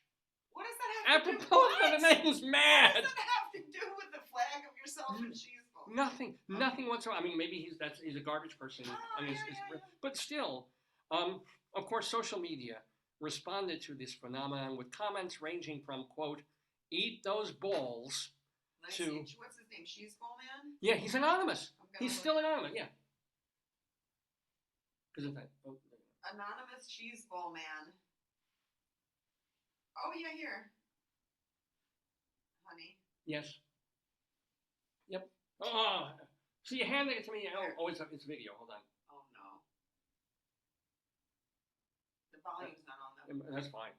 Well, it's just spinning. Oh wait, no. This is a commercial. Don't want to play that. Stop it. It's not like YouTube where you can skim through the commercials. Just hum over it. Here we go. How does the crowd cheer on the Cape Crusader of cheese balls?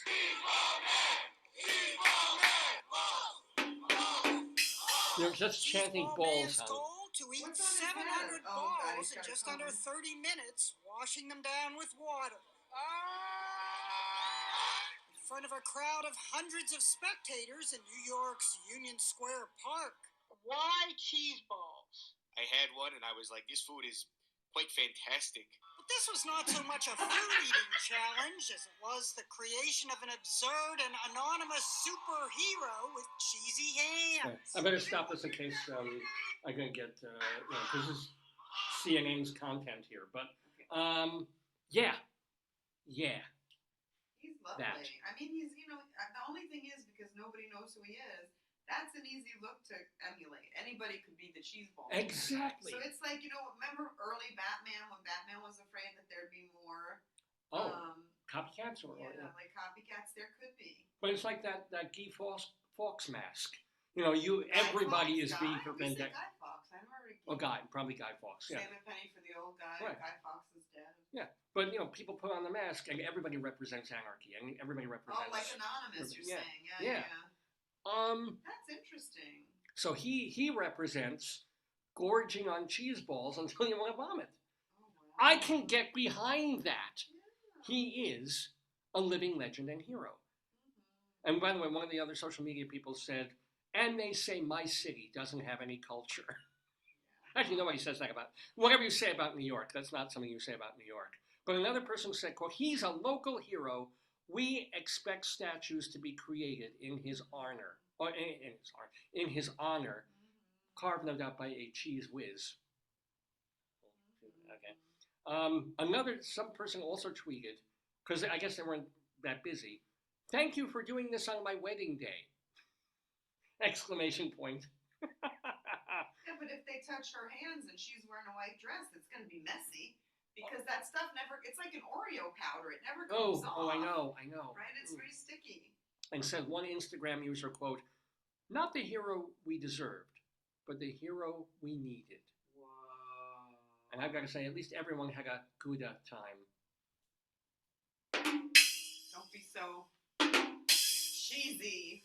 Oh, you know what? You're right. I agree.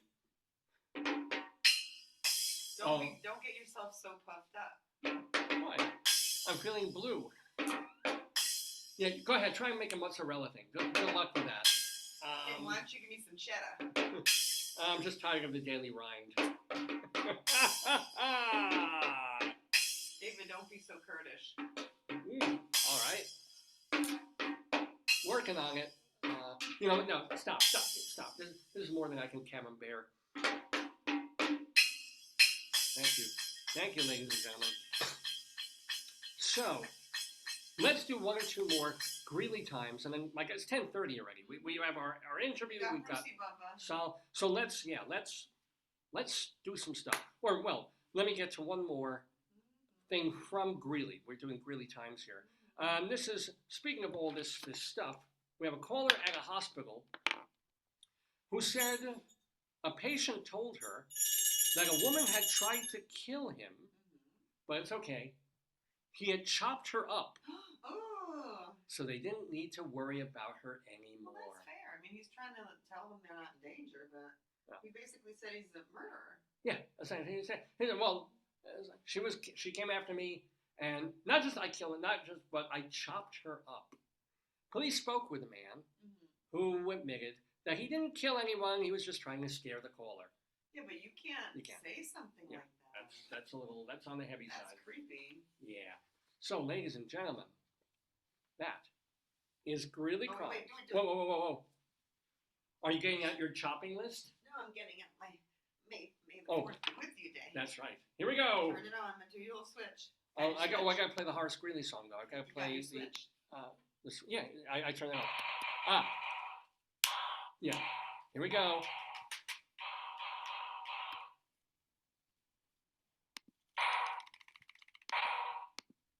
Mr. Horace Greeley was no fool.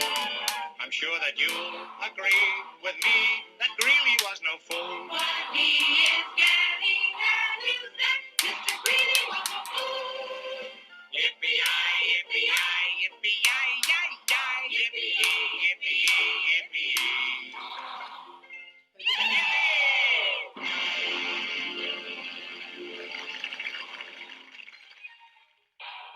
Yeah, ladies and gentlemen. Here on Dave's Gone By.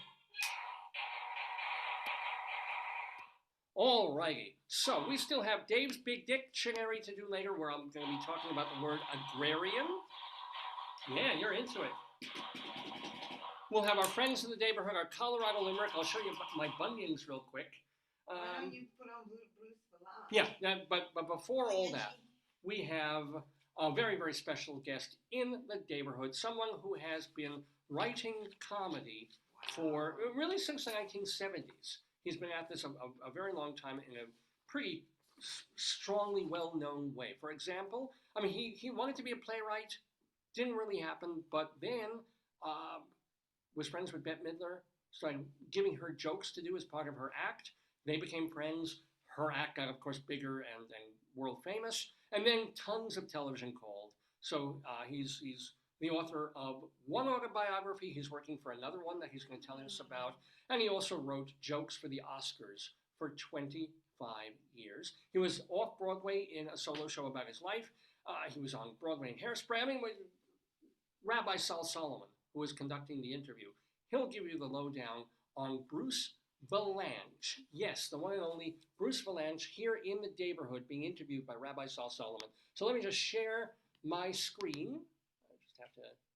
I am sharing. Okay, well, let's get rid of that, the Zoom thing, and let's get rid of, yes, okay, the meeting is being live streamed. I know that, thank you.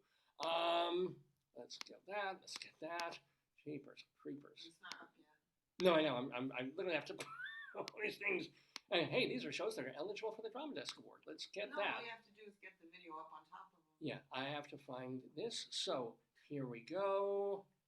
Is this a YouTube tutorial? I need one, God knows. Come on, QuickTime Player. All right, ladies and gentlemen, without further ado or a don't, here is basically legendary comedy person, Bruce Vilanch. Make it. Oh, shalom, my friends. Shalom, my enemies. This is your old pal, Rabbi Sol Solomon, founder and spiritual leader of Temple Sons of Bitches in Great Neck, New York. And oh, look at that smiling punim in front of us, because God knows we need smiles right now. If God knows anything, he does know that. So here's the deal. Let me tell you about this man in front of us. He has done tons of TV. He's the author even of his autobiography, Bruce, My Adventures in the Skin Trade. He also even made a documentary about this man because he wrote for the Academy Awards for 25 years. He had an off-Broadway show. He was even a replacement Edna on Broadway in the musical Hairspray. But he got his real start basically writing comedy for TV. He's a comical person, this man, Bruce Vilanch. So for Bruce Vilanch, welcome. And now say something, do something funny, be hilarious. You know, I'm a charter member of Congregation Bette Midler. There you go. Which is the first gay synagogue, actually. It was, we try not to boast, but there we were. Congregation. We were ahead of the curve. And he's sort of joking, but he really, he helped Bette get her start, and Bette helped him get his start because you were writing jokes for her when she was coming up through the baths and things. That's true. That's true. It was only 50 years. Excuse me, I have to clutch my heart. Yes, yeah. That's all our tips right now. We look back at it and we go, 50 years we've been doing this. 50 years I've known you. So, and you're still in touch with her? You're still good friends? Oh, yeah, we're still doing it. We're still, working as much as, she works as much as she wants to work, I mean, she's a big part. Considering that how many years you've had in the business and the high-level gigs, you were on the Hollywood Squares as the center secret, whatever square there in the middle. I wound up being a center square for a while, yeah. I was most of the time I was to the left of Whoopi, if that's possible, up on your screen. I get that joke. And then she left, and I was in and out because I was doing Hairspray then, but they cast about for a center square, and I had it for a while.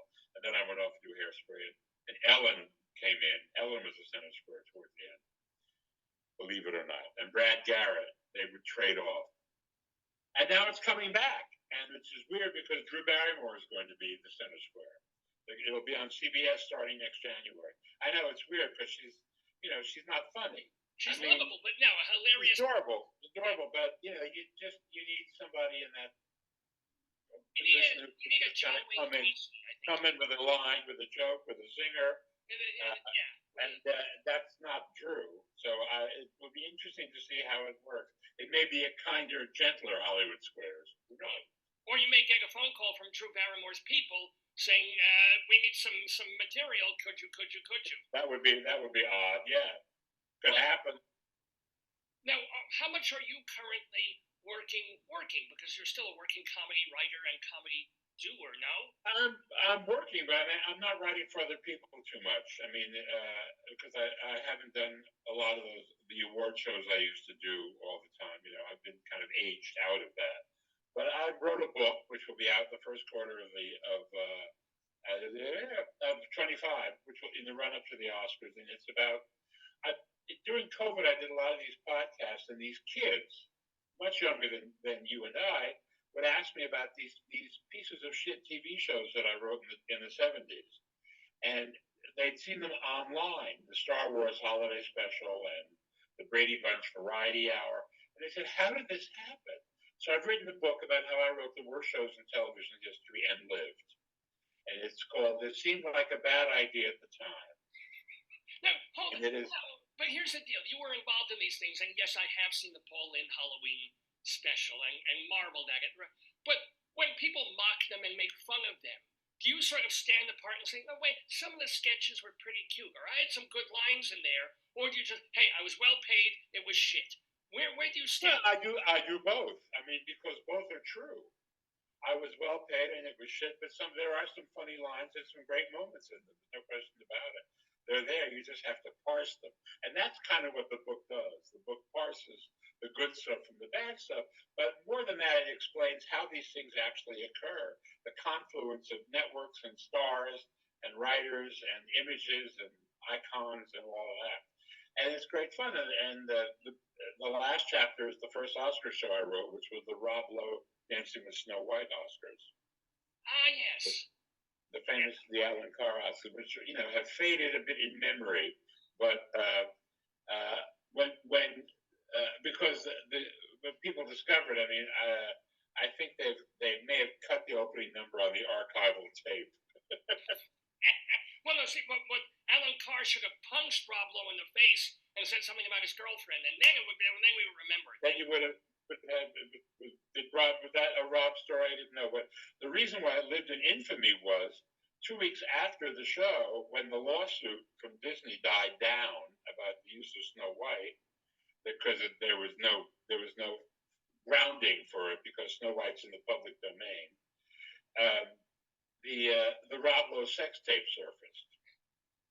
Oh. And it was on, Rob Lowe he went to the Democratic convention, you should pardon the expression, Dukakis convention, and he planked a 17-year-old girl and videoed it, and so it was all over the place. And this is pre-internet, this was before social media, really. It wasn't pre-internet, but it was pre-social media, what I call keyboard warfare. But it was everywhere, and all the newscasts said, Rob Lowe most recently seen Dancing with Snow White in the controversial Oscar number. So that cemented the show in the Hall of Shame. So, which is good for me, because I got to, ultimately, 40 years later, I get to write about it. But did you write the lyrics? Did you write that number, or were you just writing jokes for the? No, it was Proud Mary. It was Creedence Clearwater. Yeah, so you're only tainted by association, if you will. Yeah. Well, my name was on the show, but I had nothing to do with that number. That number was imported from San Francisco from a show called Beach Blanket Babylon, which was a big tourist attraction in San Francisco. For years. And then it was for years, and it was augmented by Rob Lowe. And a few other elements. I mean, he was surrounded by golden age movie stars. Unfortunately, many of them had been brought in from the home in Woodland Hills, and they were not as you remembered them. So there was that sort of shock and awe from not only people watching at home, but other people in the audience who actually knew them, saying, "Oh my God, I had no idea." Yeah, people are not if they had done Dylan's Forever Young, people would be like, no. God. But yeah. Now, since you're able and willing, obviously, to talk about embarrassing moments and things like that, I lost my other yarmulke. Shit. I win. You're directly responsible for a skit I didn't see but have heard about, involving the woman that you mentioned, Whoopi Goldberg, and at that point her boyfriend or husband, whatever it was, Ted Danson. So, did that seem like a good idea at the time? Well, it seemed like a great idea at the time, but we didn't. Because it was to be a traditional Friars Club roast, and those were private, and the audience, while not small, was limited to people who were in the Friars and their friends. But they were all show business types, and they knew what they were getting, because the tradition of the roast I mean, what the general public thought a roast was what Dean Martin was doing on TV, where people came up and did these canned remarks and pretended, because generally there were audio tapes of the roasts. What nobody realized was how freewheeling those roasts are, and we had no reason to believe this was going to be anything but. But unbeknownst to us, the Friars Club moved it to the ballroom of the Hilton and sold seats to the public, who were not prepared for what a Friars Club roast was, and so they were shocked, and of course the people who were on the dais, who were expecting it to be a room full of friars and fellow travelers, suddenly realized that they were in the presence of the public, and their public persona was in danger, so they had to pretend to be shocked and outraged. Wow. And I felt bad for Ted, because once you're out on stage in blackface, you kind of are committed. You can't say, excuse me, I'll just get me the Albaline, I'll be right back. So I felt bad, and the reason they did it was that they had decided to break up, but they'd committed to this already, and they decided to make this their sort of farewell, and they were going to get back at the 3 years of vitriol and hatred that had been directed at them on a daily basis by racists, and they decided they would top them at their own game and do every racist joke to say that, you see, you can't insult us. Because we are hip to who we are and what what you hate. And that was the idea. And the Friars would have gotten it if it had been in the usual setting, but it wasn't. As a matter, let me ask you, if they had done that a year or two after Gilbert did the 9/11 jokes at the Friars, would people have suddenly been like, "Oh, this is good for them, go for it"? But it was just the timing, you know. I mean, who can say? I don't know what the temperature was exactly right after. I mean, obviously Gilbert got into some trouble over that, but I think that also already had more media coverage than the Friars had ever had before. So that was probably why. I mean, the Comedy Central does roasts that come closer to what the old Friars roasts were, but they're still, fairly tame, and everybody knows they're on TV, and so they're sort of, on good behavior. At the old traditional Friars roast, people got drunk and crazy, and and jokes that I mean, unbelievable depths of humor. What was like one of the early Friar roasts that you attended, where you heard something from like Henry Fonda or something? You're like, oh my God! Well, it was, I'm trying to remember. I remember Johnny Carson. It would come on, and I just remember a straight thing. He said he followed somebody. He said, "Thank you. That was as funny as Kate Smith taking a douche." That was his opener. Yeah. So I mean, it's funny coming from him. Yeah, I mean, you have to know who Kate Smith was. You have to know the whole. She was well past ever needing. Was it George Carlin who talked about taking aerial shots of Kate Smith? Or I don't know where that line came from. Yeah. Oh, there were many. Kate Smith was a very kind of bawdy vaudevillian. She did somersaults in her act in the old days, but she had become this huge bosomed figure of America. God Bless America was her signature song, and so she was like everybody's maiden aunt, who was a big-hearted, patriotic, wholesome, clean living woman. But of course, she really had not been that in her earlier days. She's like Margaret Dumont for real. Like But Margaret Dumont was a parody of upper class Park Avenue, and the snootier she got, the funnier it was to watch the Marx Brothers take her down, because they represented the Lower East Side. No, actually, yes. Yeah. Great explanation. No, so. But also, I mean, any other Friar roast memories that we would not have been a party to that you might have? Memories. I mean, I didn't go. I didn't go a lot, but because I was too young to. But I remember I can't remember what was said, but like the Bruce Willis's roast when he was hot on Moonlighting.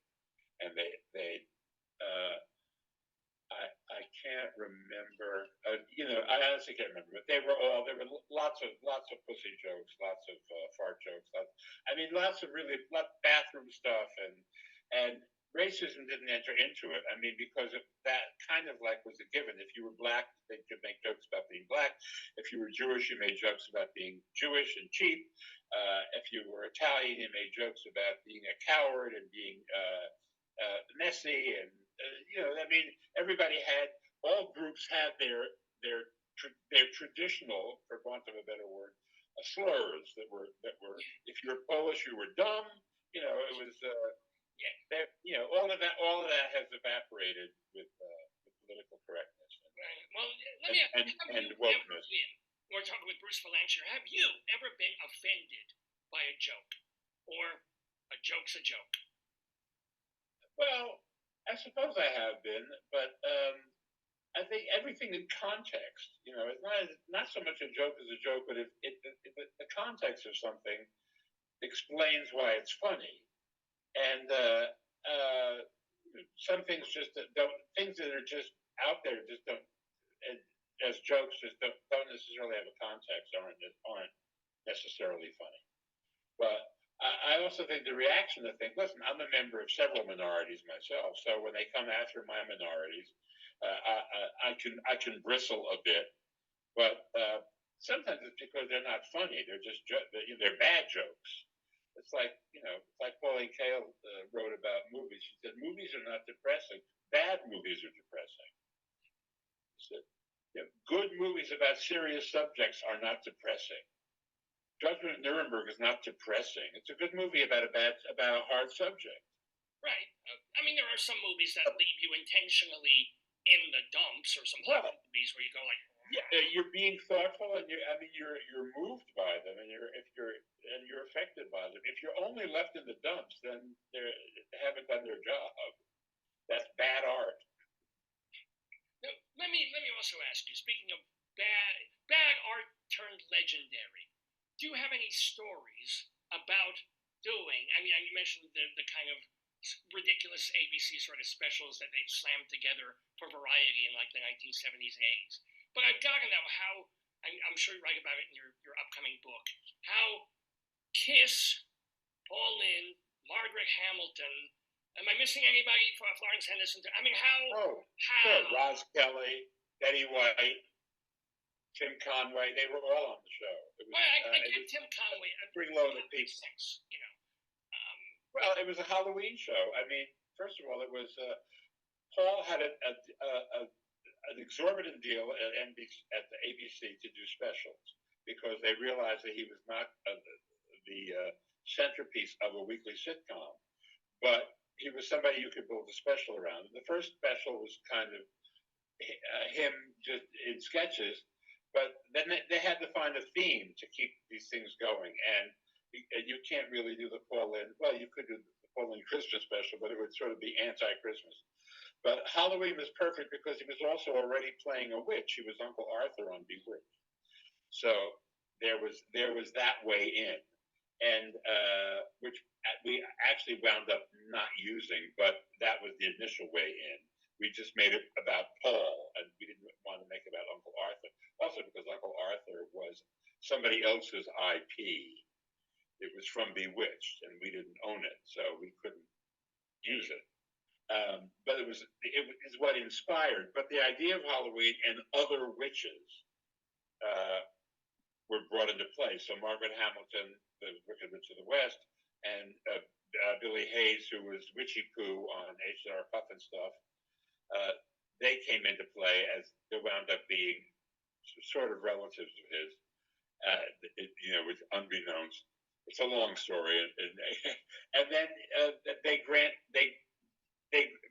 he's very unhappy about Halloween, and his housekeeper, who's actually the Wicked Witch of the West, wants to convince him Halloween is a good thing. So she and her sister grant him wishes, and then each of these wishes is a sketch that leads to other things. Each of those sketches involves a guest star, and Kiss is just they're there for no reason. He's having a Halloween party, and Kiss is the entertainment. Yeah. They liked it. Could have been anybody. And this was at the height of their fame. They had just had a #1 record, curiously enough, for all of the smoke and fire and tongue wagging. The #1 record was Beth, a ballad. I remember. I mean, I go back far enough. With a guy at the piano, all dressed up at the piano, playing piano. Beth, I hear you calling. And that was their #1 record. So of course we had to do that in the show. Plus they had to do a Kiss number with dry ice and flames and all of that pyro. So, and the idea of having them was, of course, to attract the younger demographic, which is what the advertisers are always looking for, because they would like to hook you when you're young.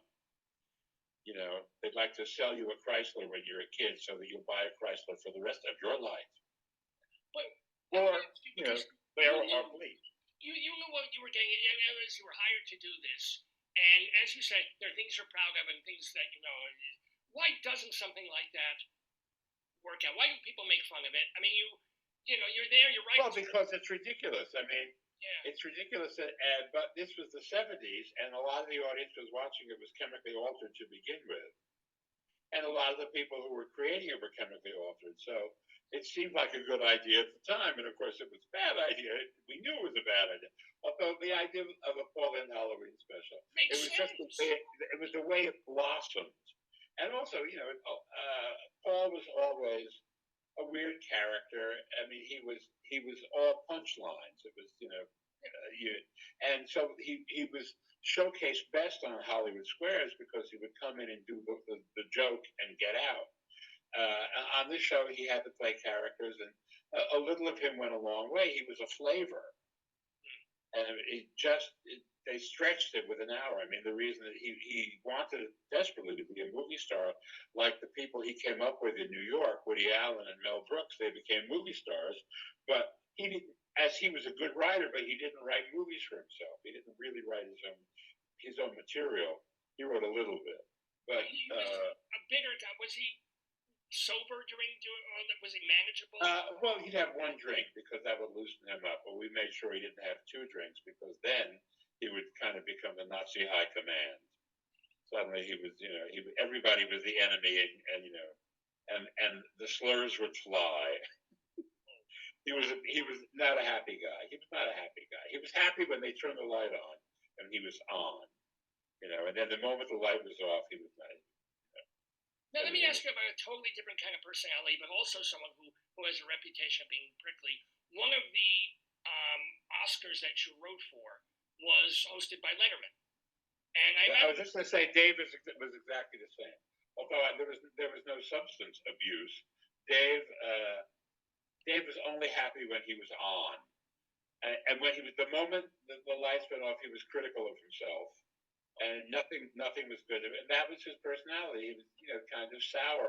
And at a certain point, you began to say, maybe this is the pose he has adopted because he is allowed not to show real feelings.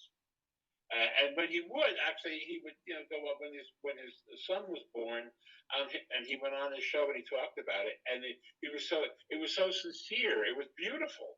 The audience didn't know what to make of it, but he was being. And I said, "Well, this is the real him that he's afraid to show because he has made his reputation on being this kind of laconic oddball who hides behind this grumpy old man persona." Now, let me ask you. I'm guessing that Bette Midler is not like that. I'm guessing that she is a sweetie 99% of the time. Am I right? 98? Yeah. Well. She always says that she's really a librarian at heart, and the fact that she's a scholar and an academician, and she's the Divine Miss M was a portion, one facet of her character that we blossomed into a stage character, but that's not who she is all the time. And I don't know that anybody is who they are. The only person I know who always was on is Richard Simmons. I mean, even when he was off, he was on. I mean, he's an extreme guy, and all the emotions are big, and he never quiets down. So it was always, I mean, I liked him, and I had worked with him over the years, but when he could no longer be Richard Simmons, he just retired. He physically couldn't do all that stuff that he had to do to be Richard Simmons. So he just stepped back away from it. And every now and again, he'll say something, but it's not nearly at the level at which he used to project. No, he's presumed a recluse. We hope that the tweets that he sends out are even his. I mean, have you ever been in touch with him in the last 10 years? Yeah, a little bit. Just a little bit. He's alive and well. He's okay.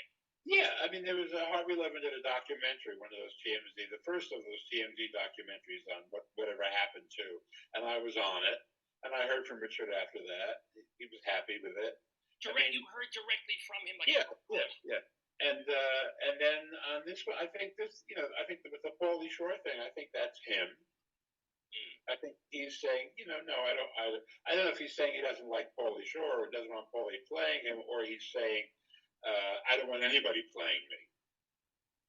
I thought because Richard always wanted to play himself. He always was playing himself.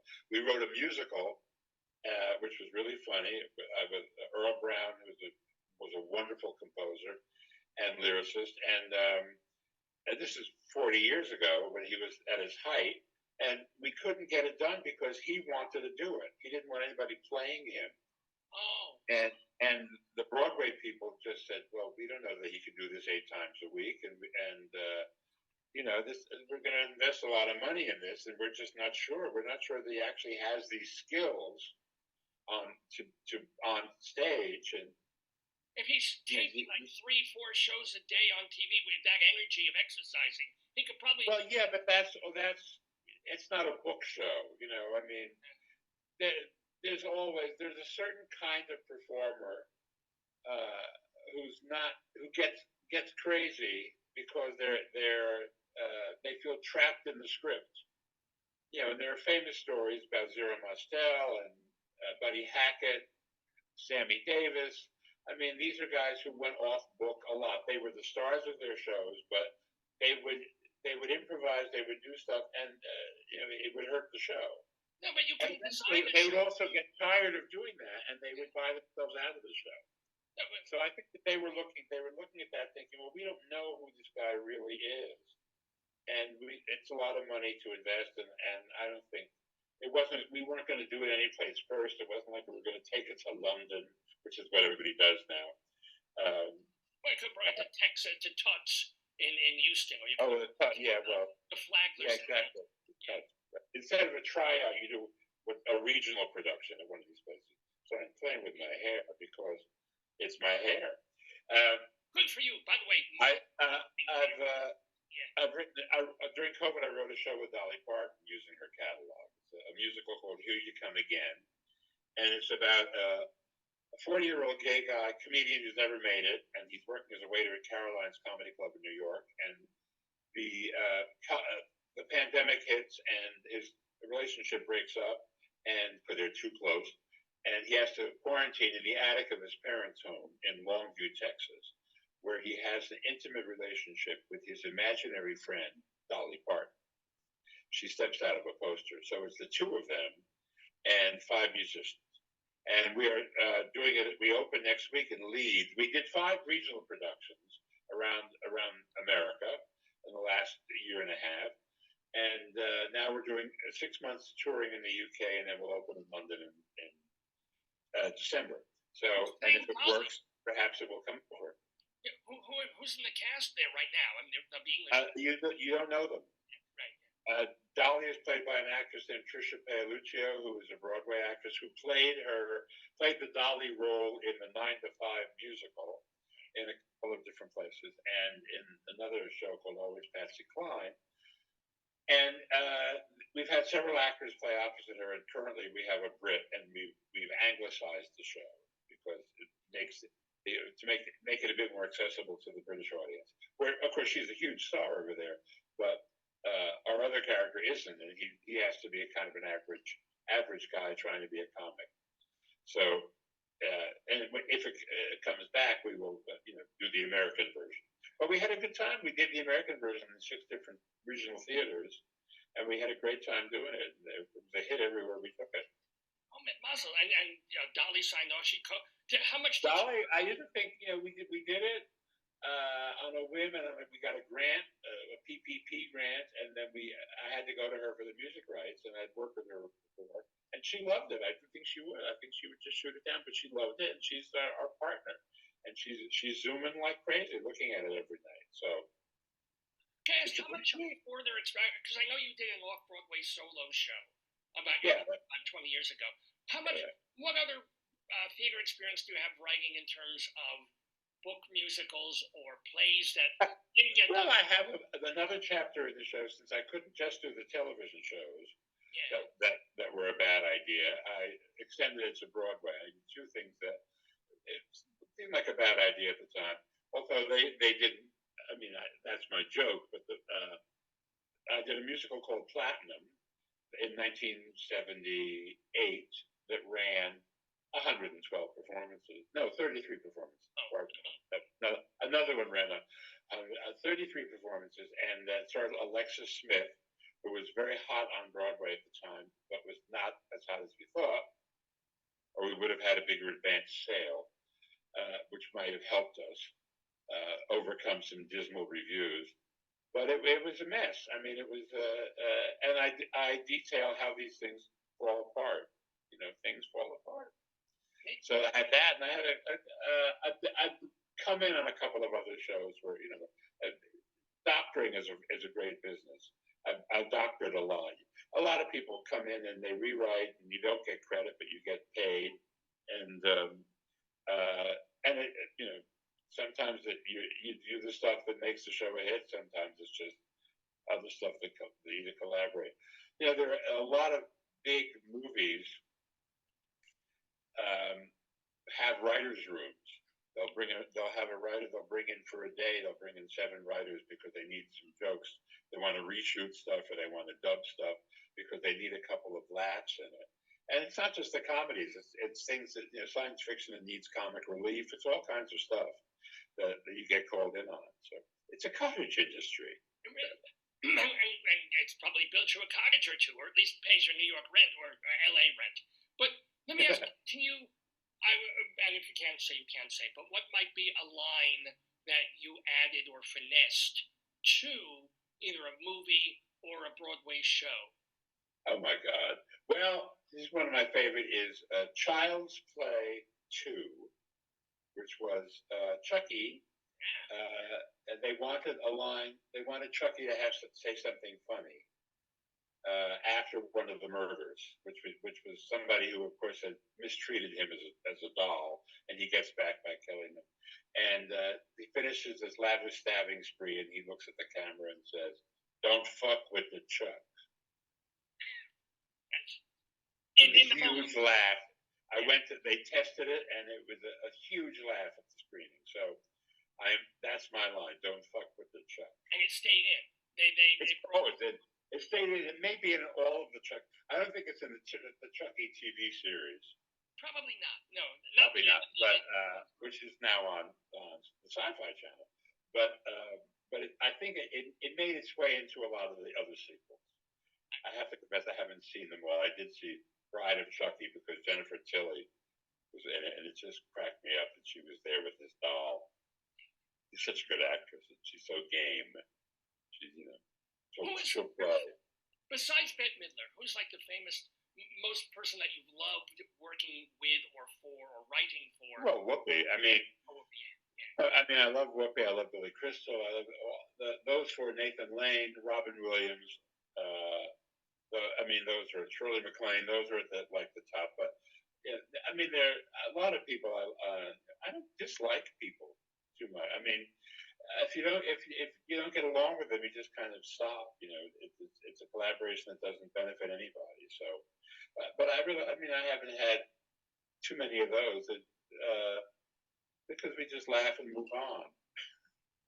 But no, it's lovely to hear it. And I thought you might say Diana Ross, maybe. You had a nice. Yeah, I had a great time with her. I don't see her that much, but yeah, we had a fabulous time. She wasn't difficult at all.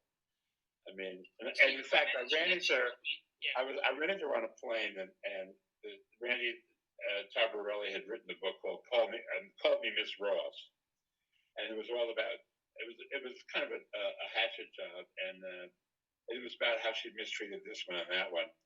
And so I was on a plane and I had just read the book. And so I went over to her and I said, I just read the book. And I said, I never called you Miss Ross. And she looked at me and she said, I've been meaning to speak to you about that. Wow, she topped you. Look at that. That's a great book. Yeah.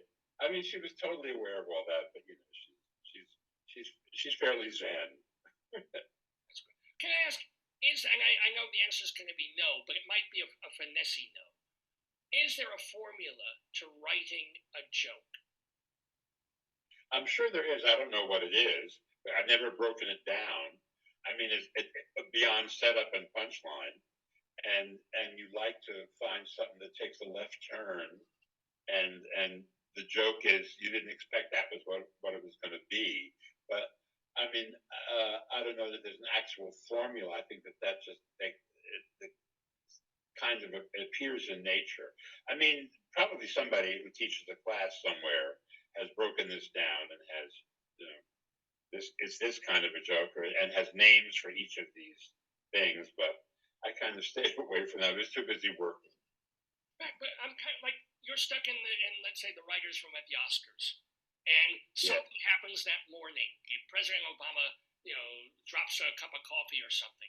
So it's on, and we need a joke about Obama. Well, it can happen during the show, and something happens on the show. Right, but I don't think you are thinking about formulas at that point. I think you're just thinking of what's funny, and then you analyze it afterwards, or you don't, which I haven't spent a whole lot of time analyzing. If it works, it works. But you also, the thing that you straddle the line with is, like a lot of playwrights and they're writing for character. So the comedy comes from that actor. You sometimes have to do that, but you just have to write sometimes straight up jokes that anybody can tell. That's kind of tougher, no? I try not to write straight up jokes that anybody can tell. I try to write specifically for people or for characters, and once you understand somebody's timing and their point of view, you get to actually you write something that's usable. If you just you can hand somebody a joke and they can convert it into their language more or less.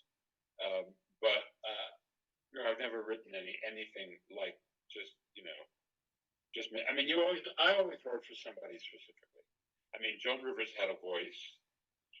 Johnny Carson had a voice. They all, the good ones, the ones who all have voices. It's the ones who just, I don't know, just decide that they're going to comment on things, but they have no persona. So what happens is when you get on a show like the Oscars and you bring out an actor who doesn't have a comic persona or even a public persona, and you want to give him, you want him to be funny and engaging. That's the most difficult because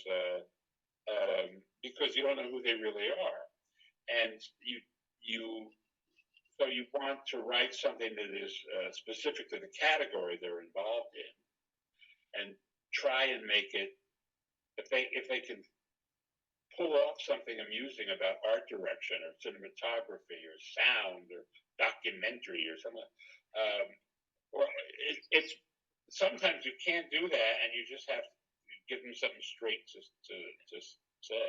I got the funniest jokes ever written. Gaffers. Oh my God, just gaffer jokes, hilarious. Love it, and best boy jokes. Really, just kind of well. I always say the first time Johnny Depp was on the Oscars, he said, "I don't know how to do this. I don't know how the character." And so I said, "Well, why don't you do something between kind of come out like your Captain Jack Sparrow, it's the first year of Pirates, or mixed with Hunter Thompson, and just kind of do it that way. And it doesn't matter what you actually say; the character will be funny. The idea that you are this guy presenting this award." And he liked that. And he wound up doing it a lot on talk shows, where that was because he didn't want to reveal Johnny Depp. Not so much anymore. Now, of course, he does want people to see Johnny Depp because he's been through the trial and he's been, vilified and all this stuff. So he wants people to know he's not really a crazy person. But there's a great craziness to him. I mean, there's a hysterical streak.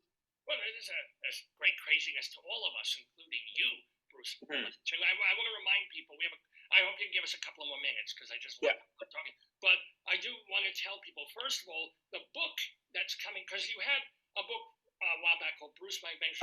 Well, 20 years ago, when I was on Hollywood Squares. So, when you're on TV every night, you get lots of weird offers. I'm sure you did. They ask you to do all kinds of things. But what is the new book? The new book is called, and when is it due? It seemed like a bad idea at the time. Seemed like a bad idea at the time. Right after Christmas. Of 24. So it'll be coming in first quarter of 25 in the run up to the Oscars. It'll be because there'll be many of those kinds of stories in the book. And then you've also got Here You Come Again, the Dolly Parton based. Dolly Parton musical. If you're in the UK, please go see it. Well, if you're watching this in the British Isle. Well, yeah, right. They could watch this from any. Not that anybody's actually watching this, but they could. If they choose, they could wind up watching this. That's right. And they should, because you're hilarious. So let me also ask you, though, as a Jew person, you are a Jew person. Yes. So how's it been in this current time, in terms of being funny and things you can joke about and things you can't joke about? And we talked a little bit about, politically correct. Well, it's a minefield generally. I mean, it started with woke and George Floyd and Me Too, and it's extended to almost everything else. So it's very difficult. I mean, what's happening now is, it's crazy, but I don't think you can't go near it. There's nothing funny about it. So it's really not worth going near. Well, wait, will time change in 2 years? Will we be able to make, time? Well, time, that hilarity or something like that. The definition of comedy is tragedy plus time. Yeah, right there. Yeah, I reworked it a little bit algorithmically, but you got it there. That's it. I mean, I remember when Titanic was nominated for Best Picture, and we were doing this film thing with Billy Crystal and all that, and somebody said, "Well, can we make jokes about it?" A lot of people died in the Titanic, and I said, "It was 1912. Too soon." Too soon has become. I mean, we're not making fun of the fact that they were making fun of this movie, but it's always, you mentioned Hiroshima, people go, "When I say too soon?" I mean, at a certain point, yeah, but I mean, it's not now while the coals are hot. Well, yeah, but all those dinosaurs, the way they froze to death, it's just like, hey, don't do so. Right. It's like, yeah. Let me also ask, how Jewish do you consider yourself? Are you, on a scale of 1 to 5? Well, do you feel it? Do you celebrate the holidays? What's your, I'm a tribal Jew. I'm not observant, but I'm a tribal Jew. And there are certain things I observe because they come from my childhood, yard-side candles and things like that. But I'm not kosher for Passover. I'm not kosher at all. We never were kosher. I don't go to shul anymore. I mean, I went through a period when I was a teenager of being very observant. I went to Israel on the U.S.Y. pilgrimage. I was deeply into all of that. And, but things change as you get older. So are you spiritual now, or you're just I am spiritual. Yeah. Yeah, sure. I think, I believe in science. I believe in ethics, and I think those are the important things. But did being Jewish influence your comedy, the way you write a joke? Of course. Of course. I mean, yeah. I mean, it's the way you deliver things. I mean, yeah, absolutely. I mean, I grew up in an atmosphere of Catskill comics, so sure that influences heavily. And of course, being Jewish generally and being gay is, you're a member of two outside groups and in some cases outlaw groups, and so you're on the outside looking in. You're Stella Dallas looking in at the wedding that you can't attend. So that always colors things. Just always colors. And and you see the worst, and you make the best out of it. A line from Robert Shaw wrote "The Man in the Glass Booth" about Eichmann, a drama, and one of Eichmann's lines, which he may have actually said, or Robert Shaw wrote, is "Gallows humor, the hallmark of the Jew," which is, as you're going to the gallows, you're cracking wise because there's nothing. I mean, and since we are always en route to the gallows in one way or the other, we're finding the best in the situation by laughing at it. And I mean, that also, you brought it up also that you are and have been an out gay person really since the 70s and 80s. What was that? Were you joking through the AIDS era or just crying through? I mean, what got you through? Oh, well, we're doing both. You can't, you can't lose your sense of humor, but it was a terrible time. I mean, it was lost. I remember my grandmother, who was losing her friends. She was like the age I am now, I guess, and she was losing her friends. And I said, I feel the same way you do. And she said, yes. Yeah, but it's natural at my age. At your age, it's an unnatural occurrence. So we were all dealing with this thing that we weren't supposed to be dealing with for many years. And one of the ways of dealing with it was by laughing and by making jokes. And again,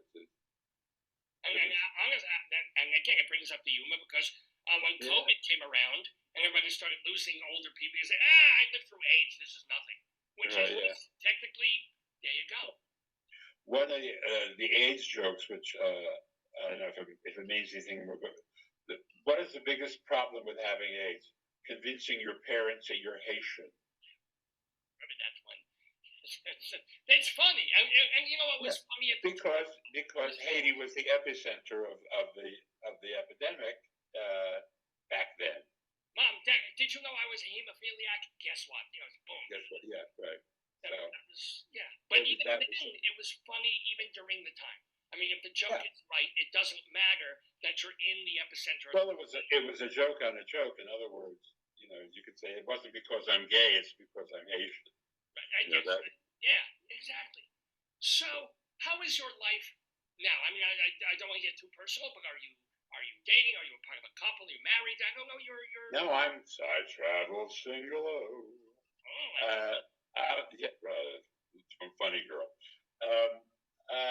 No, I'm not. I haven't been part of a couple for a long time. So, I live in LA, so it's not conducive to that. It is for some people, but at this point in my life, it's All right, and I know we're running short on time here, but since you brought up Funny Girl, you have written for Barbara. Yeah. And now the gay people are tuned in because we've been talking about them, so we got to talk about Barbara. So here's the deal, and at one point, she turned you turned her down or something like that, or is that story? She turned her down because she didn't offer enough money, and I told her to sell a lamp because she was selling all her furniture from her old house. And I tell the story in this movie, a documentary about me called Get Bruce, and she got very offended because the movie came out in the same week that there were 3 other stories about her and her cheapness. And it's been 20 years, and I'm up to page 3045 in her memoir, and she hasn't mentioned it yet. And Vanity Fair did me the favor of creating an index to the book, which they publish, and I'm not in the index, so I'm assuming she doesn't mention it. So I'm known for her. You did clearly, it's water under the bridge. Okay. No, but you did end up writing jokes for her and stuff. I'm wondering what's a joke you wrote. I had always written for free for benefits, and she wanted me to write. This was her comeback, her return to live performing tour that she did with HBO, and it's a long story, but it's not in the book because I'm done with. I lived that episode, and it's not about it was a bad idea. It doesn't fit in with all of that. It's for the next book. But since she left me out of her book, I think I'll leave her out of mine. And by the way, let's remind people that book it seems like a bad idea at the time, which is going to be coming out just around, you might call it Christmas, we both call it Hanukkah time. Coming out around Hanukkah time into the early part of the new year, the Shana Tova that we'll have, the American Shana Tova. Plus, if you happen to be, even if you're not in London, take a plane, get on a plane, get somewhere and go to London and Leeds and wherever this thing's going to be all over, like the UK. All over the place. All over it. I'm doing my We'll be connecting dots all over the island. All over the island. See the show. Here you come again. Last question for you, Bruce. Do you have one or two of the best one-liners or not a one-liner, or jokes that you've written for any capacity for anyone? Like your favorite, like you're so proud of them. Oh my God. Proud?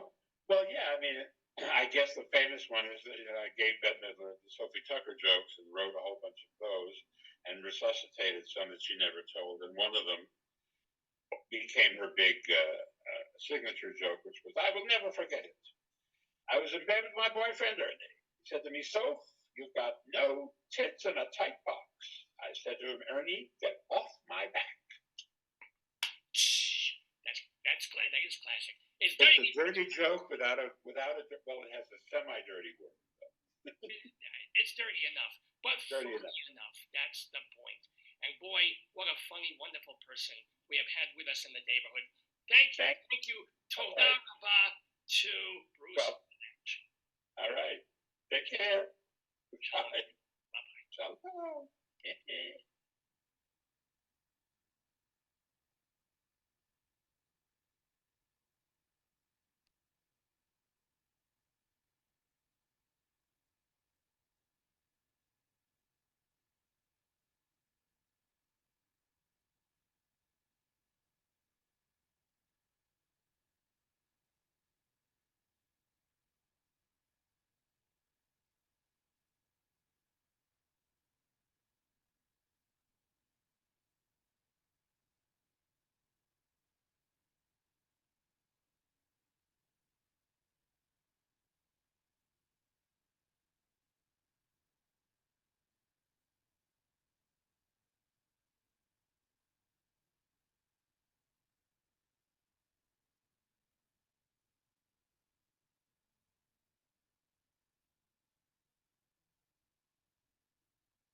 Whoopsies there.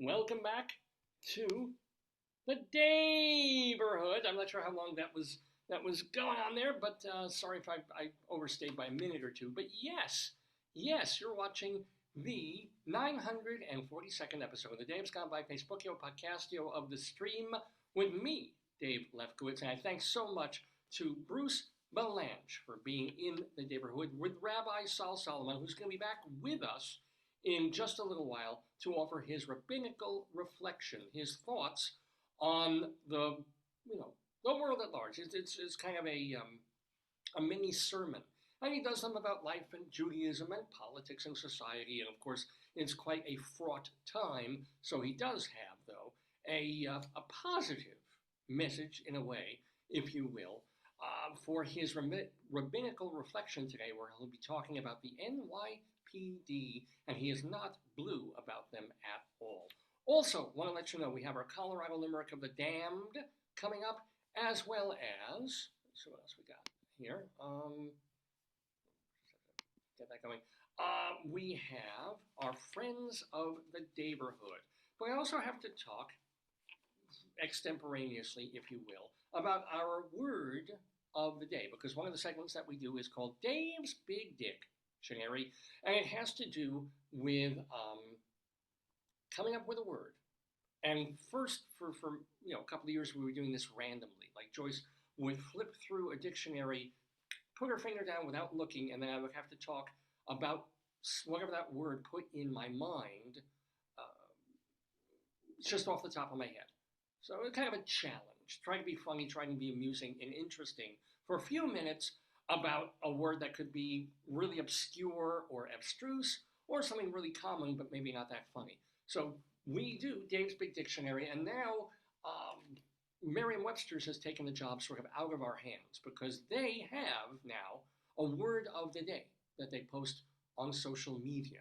They kind of pick a random word. Maybe they AI generate it, or they have an editor there who I hope they have an editor who does it. But anyway, the random-ish word for today that I'm going to have to talk about in this segment, which is called Dave's Big Dictionary, is agrarian. Agrarian. So what does it mean? Well, you know what? Let me play the dictionary theme, and then I'll retell you exactly what agrarian means. Because actually the first definition is a little more surprising. Oh, what am I doing? Here we go. Is a little more surprising than the more common second. Extra, tell all about it. It's Dave's Big Dictionary.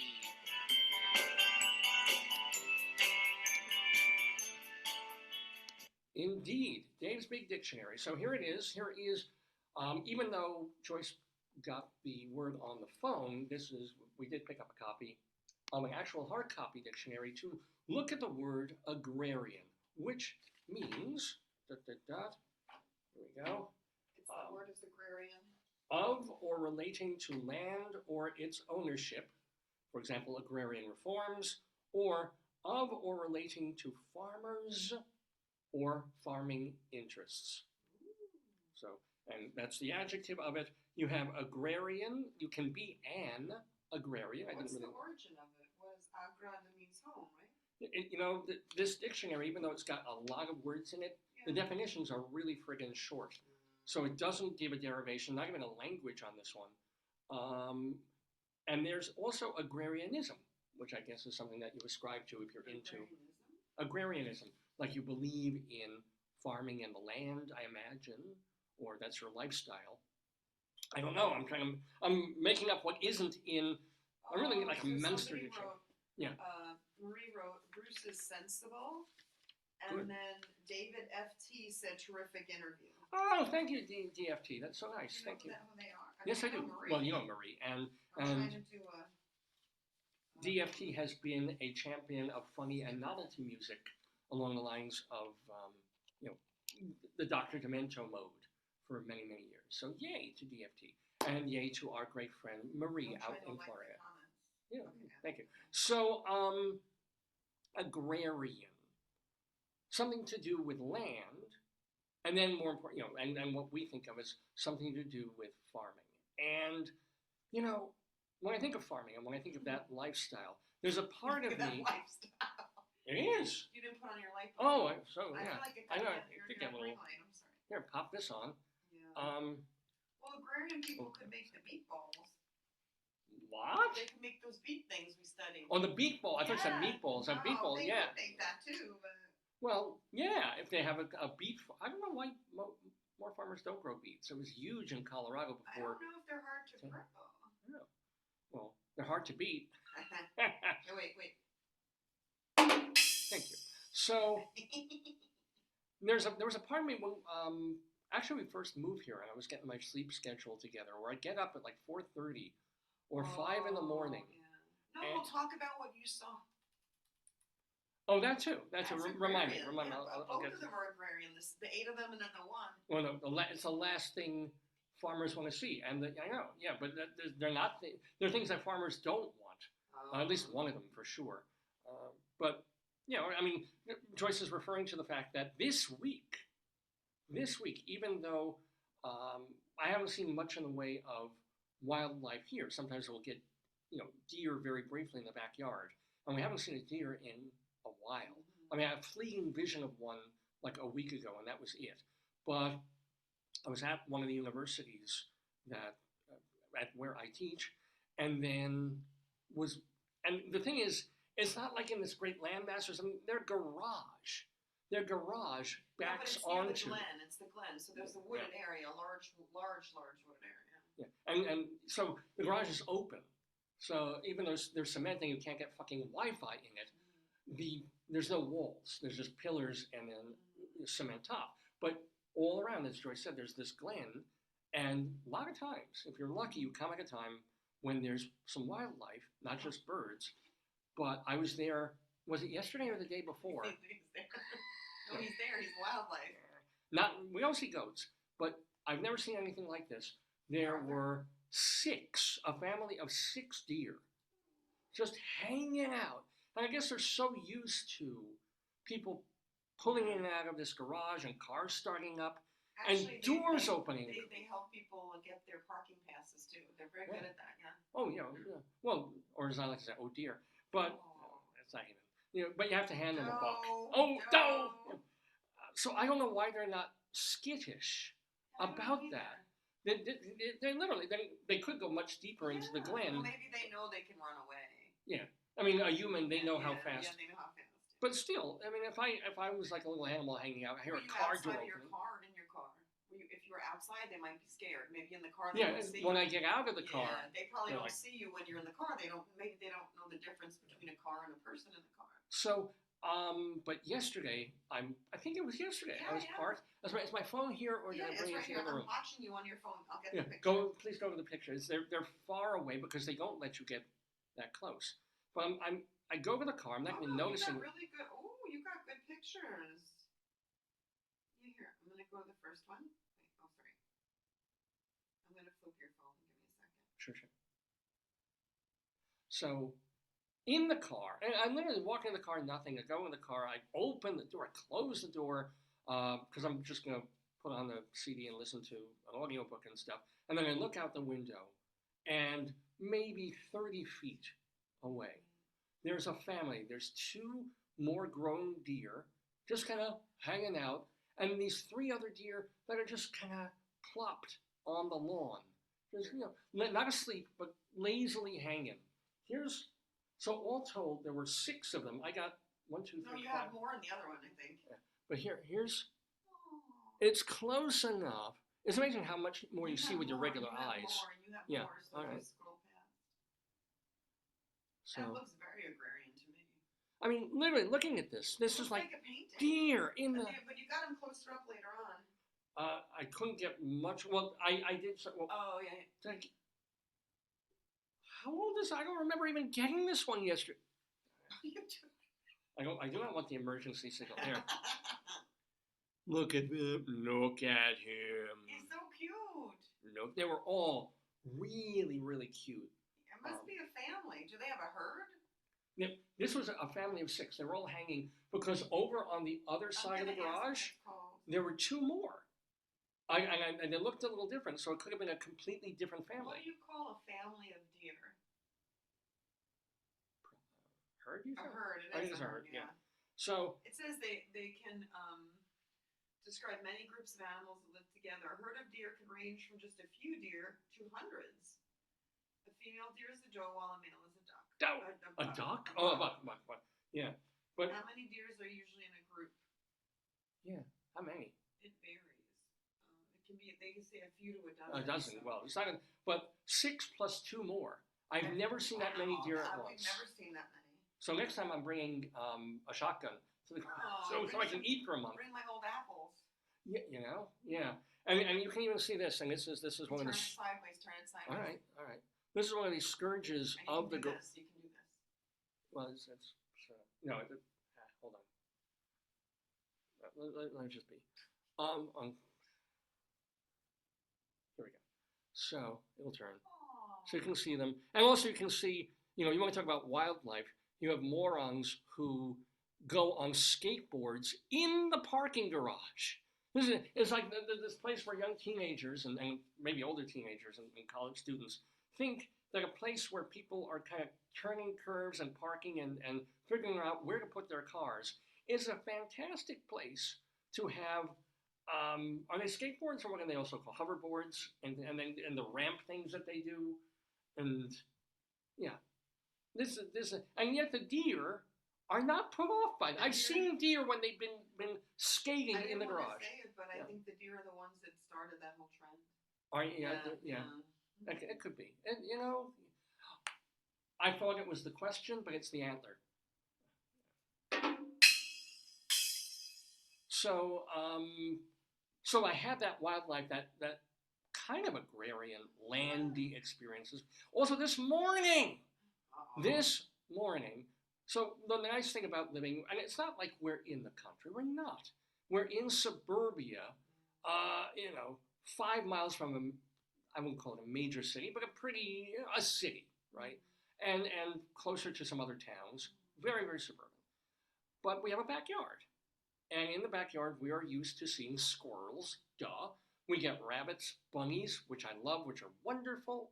Last year, living under our shed, we had a woodchuck, I guess you call it, a groundhog.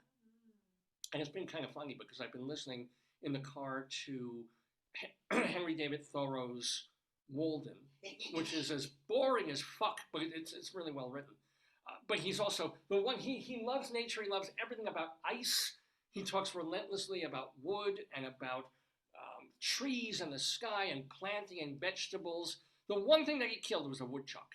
The one thing that he cannot abide are like groundhogs and woodchucks. And he kind of talks about those. And yet we had, and I think they're very good, we had a woodchuck or two. We had.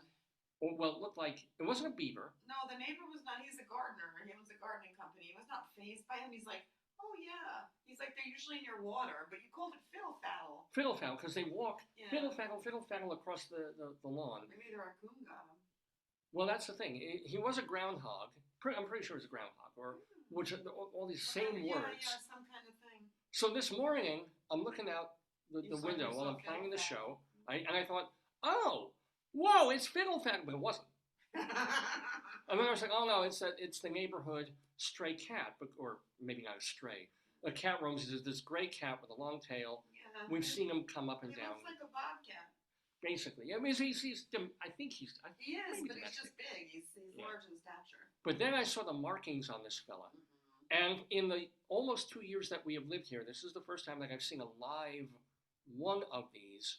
And it's not good news, actually. I love seeing bunnies. I love squirrels, even though they've killed 2 of our bird feeders. Pigeons shit all over our car. Not pigeons. Sparrows and robins and cardinals shit our car crazy. I still like them. I'm still happy to see them. But it was interesting to see a raccoon. We can get, well, I can take this picture. This is just generic raccoon. They are beautiful. They are an amazing animal to see. And they have little hands. They're so cute. They are cute. But they're a vicious animal. Are they? They're not nice. They're rougher rodents. Really? Bunnies just run away. Bunnies are cute. And I can't imagine groundhogs are probably pretty They wiry. only live 2 to 3 years. Good. What do they do? Well, they are, I don't know if they're invasive in any kind of a way, but I do know that last week across the street, folks left like garbage out in a bag instead of in the can.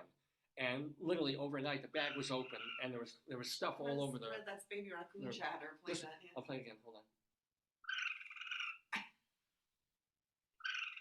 That's a baby raccoon talking. It's cute. Yeah. It is cute. But I was like, wait a minute. What kind of animal? Because we haven't really had an issue with that. Because people do sometimes leave bags for the garbage people to take. It says they're in the morning. nocturnal. Well, yeah. But they'll go into any food stuff if they're really hungry. They did. Now, I'm assuming. Now I know who or what happened to the bag No, it says across they the street. douse their food before eating it. They what? wash the food before they eat it. With what? I guess they find water somewhere and they kind of wash it. Do they use their own urine? I hope not. I don't think it says anything about that. I'm just curious. So it sort of explained what happened to It our says neighbor's they garbage. can be very aggressive if you push them in a corner. Yeah. Oh, yeah. Yeah, if you try to trap them while they're going through your garbage, it's not necessarily they're going to run away. It says they only attack when they feel threatened. Well, it's any animal. What are raccoons afraid of? Bright lights and loud noise. Oh. So they won't go to a rave. But they might go to a trap house if they keep it dark. Yeah. So I saw our first, because I have seen 1 or 2 raccoons dead on the, when I drive to Here's a man Owens catching and Mills. eating them. Yeah, but this is the first time I've seen a live one. So if he stays out of our garbage, I'm perfectly happy. We actually have a room. We have a little Here's indoor an room for our Instagram garbage. for Pumpkin the raccoon. He has his own Instagram. Oh no, he's a person. Oh no, he's a dog. No, he's a raccoon. Look. So Pumpkin the raccoon, you see him in these various here. I'll find one.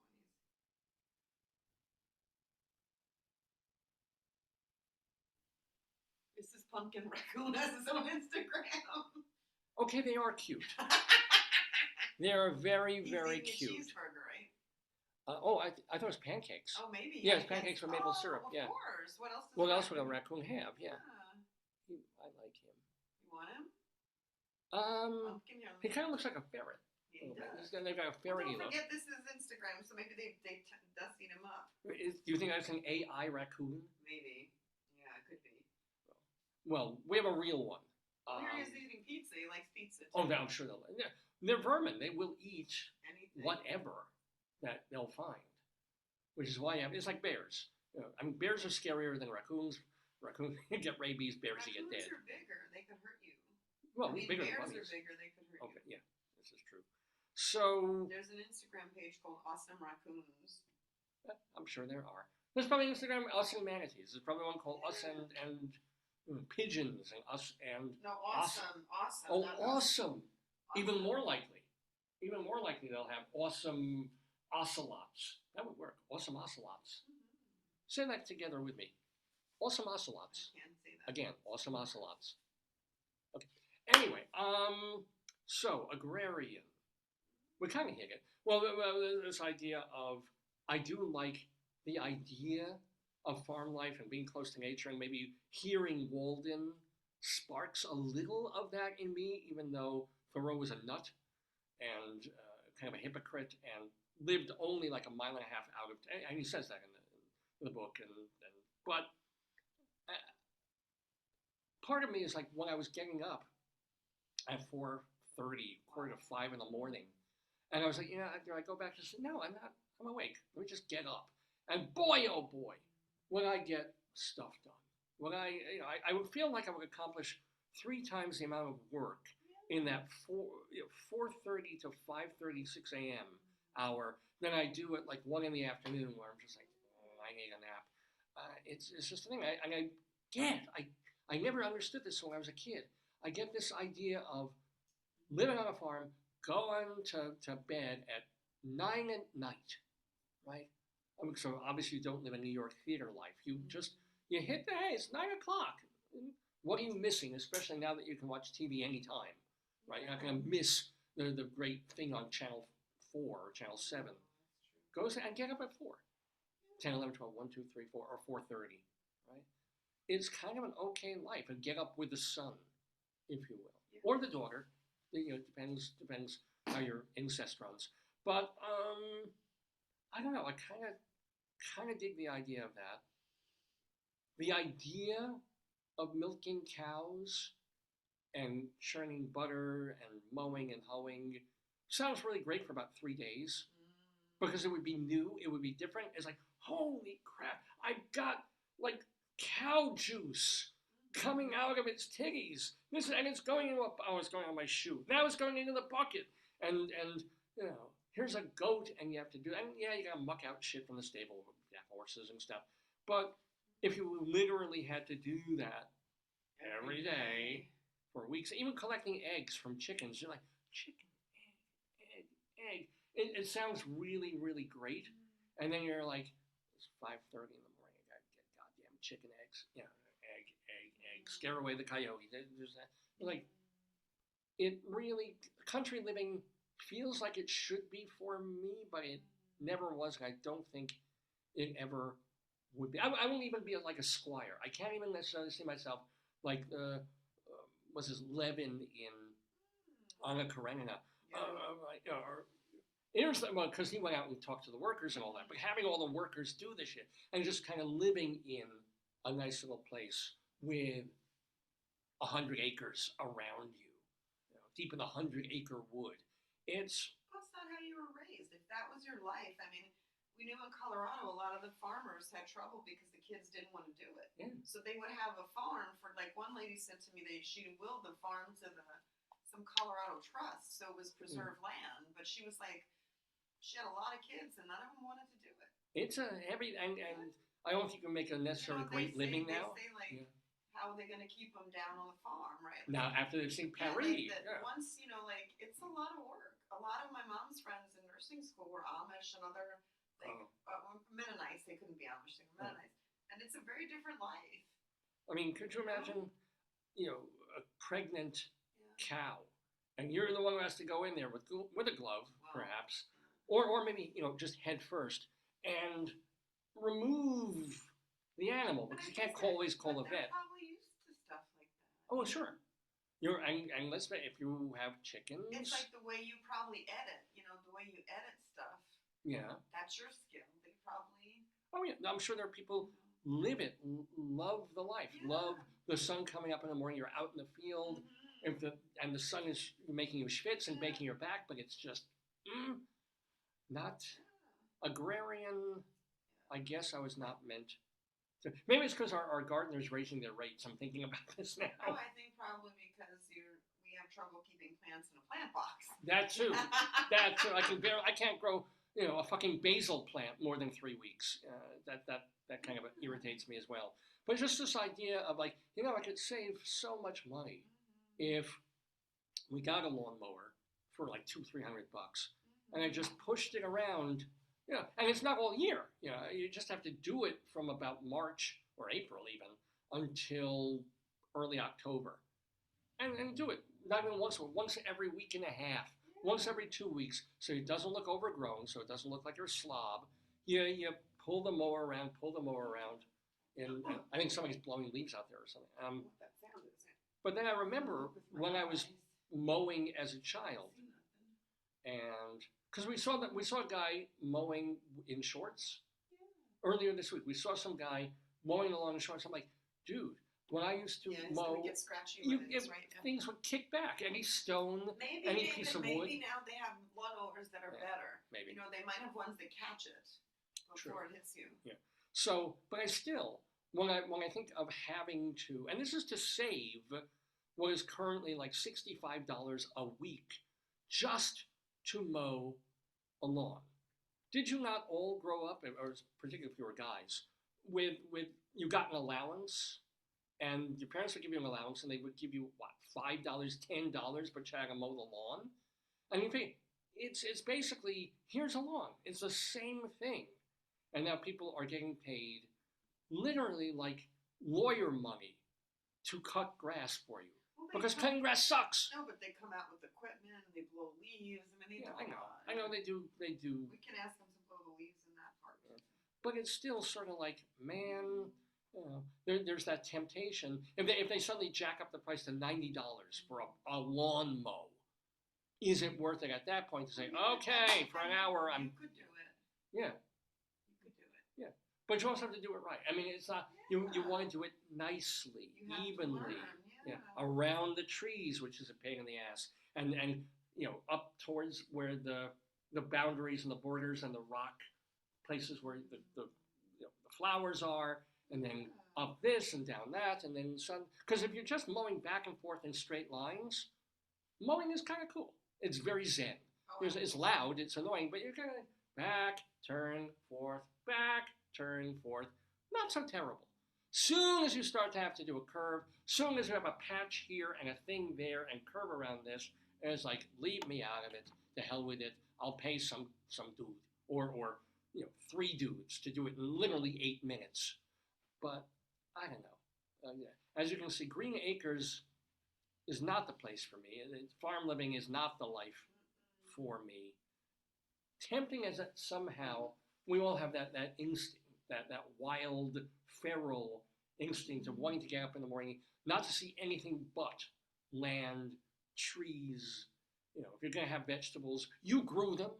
They're in your. If we have fruit, well, there's my orange tree, and there's my apple tree, and there's. There's no pesticide if you grow it. And you got to be really careful with the watermelon trees, because if you stand under them, that's when you really do need a helmet on the watermelon trees. They grow on vines, honey, on the ground. They're runners like strawberries.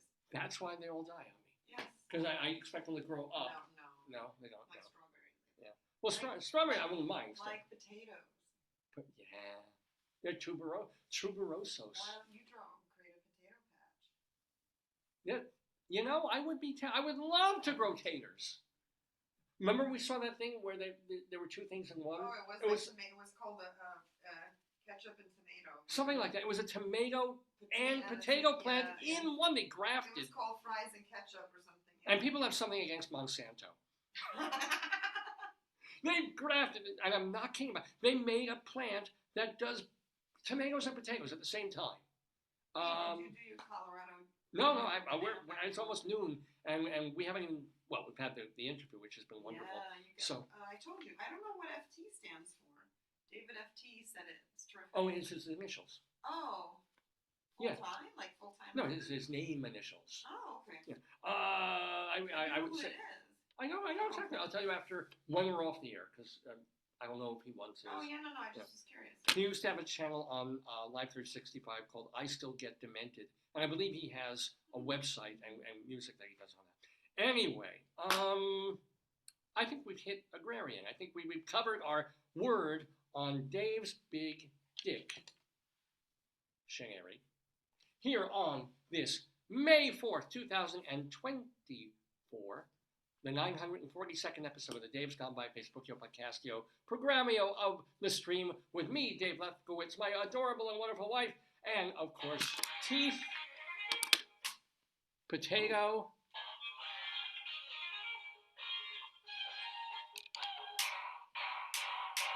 the joyful spirit of Melvin G. Mintz, who was on our show just a couple of weeks ago.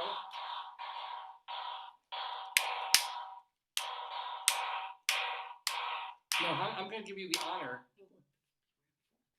Oh, May the 4th be with you.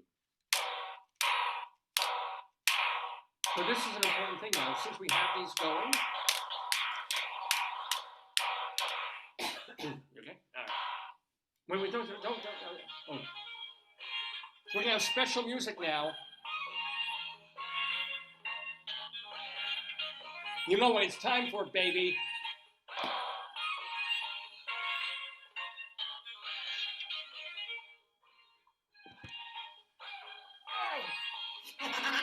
It's Bunion Watch time, ladies and gentlemen, because every week we check on the size, the color, the condition. Joyce is hitting me in the ass with a stick right now. Go ahead.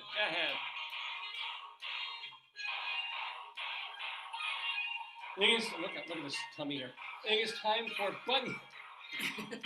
Bunion Watch. Here we go. Well, don't put.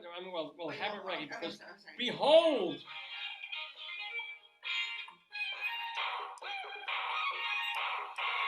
Yeah.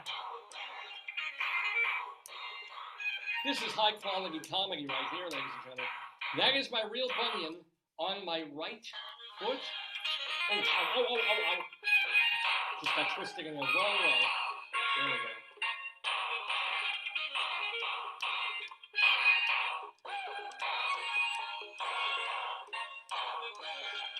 People who don't know this show. Someone might ask, hey, what did you do Saturday? I watched what's this podcast, bro? Oh, really? What do you do? Well, he did comedy things. He did, and then he took off his sock, and he showed his bunion, and his wife used like a digital drumstick to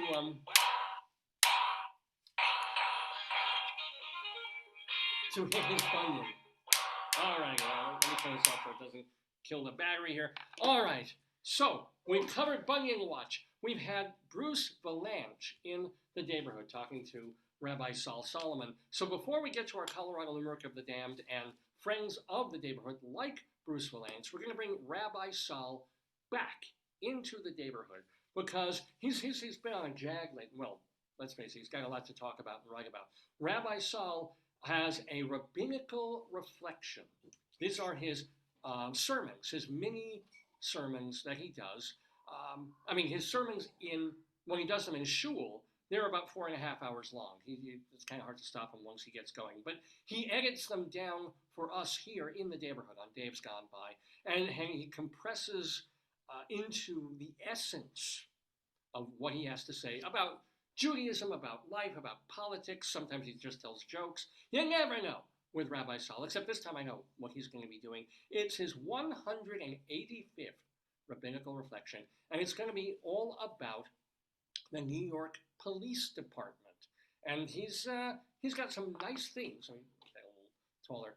Some nice things to say about the NYPD. So let me share the screen again. Let's get that going. Bring that down. Bring that down. Wait, come on. There we go.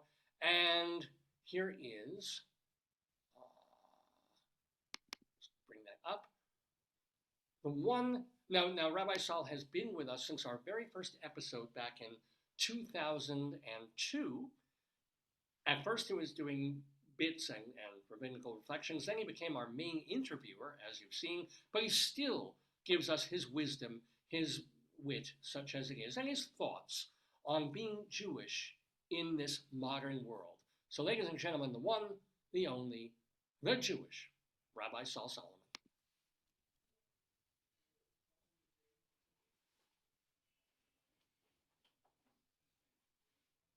Shalom, damn it! This is Rabbi Sol Solomon with a Rabbinical Reflection for early May 2024. Credit where credit is due. And I don't mean the credit cards where I owe 30% interest on a sofa I bought in 2014. No, I'm talking about let's applaud a job well done in a tremendously difficult situation. Ever since George Floyd, you know, the drug addict, thief, armed robber, and counterfeiter who was horribly murdered by overzealous law enforcement, ever since that subject for statues became a symbol for systemic racism, cops have been betwixt and between. On the one hand, they face loathing from communities where, admittedly, they behaved badly for decades. On the other, they're expected to be models of self-control while putting their lives on the line. Picture trying to do your job when the very people you are tasked to protect are shouting to defund you. Imagine that you take pride in serving the Big Apple, yet you're automatically lumped in with the bad apples. And now, imagine that you've been called into a college campus where hundreds of deluded 20-somethings whose age alone would mark them as enemies of authority. Imagine that these liberal loonies and BIPOC buttheads have overtaken a major American university. As part of their tantrum, they've camped out on the lawn, blocked access to thoroughfares, and even vandalized a building.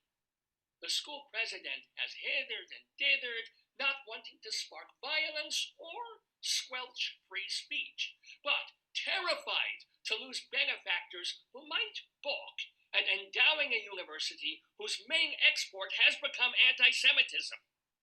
By the time Columbia's leader, Manoush Shafiq, realized things had gotten out of control, What to do? Let the monkeys run amok?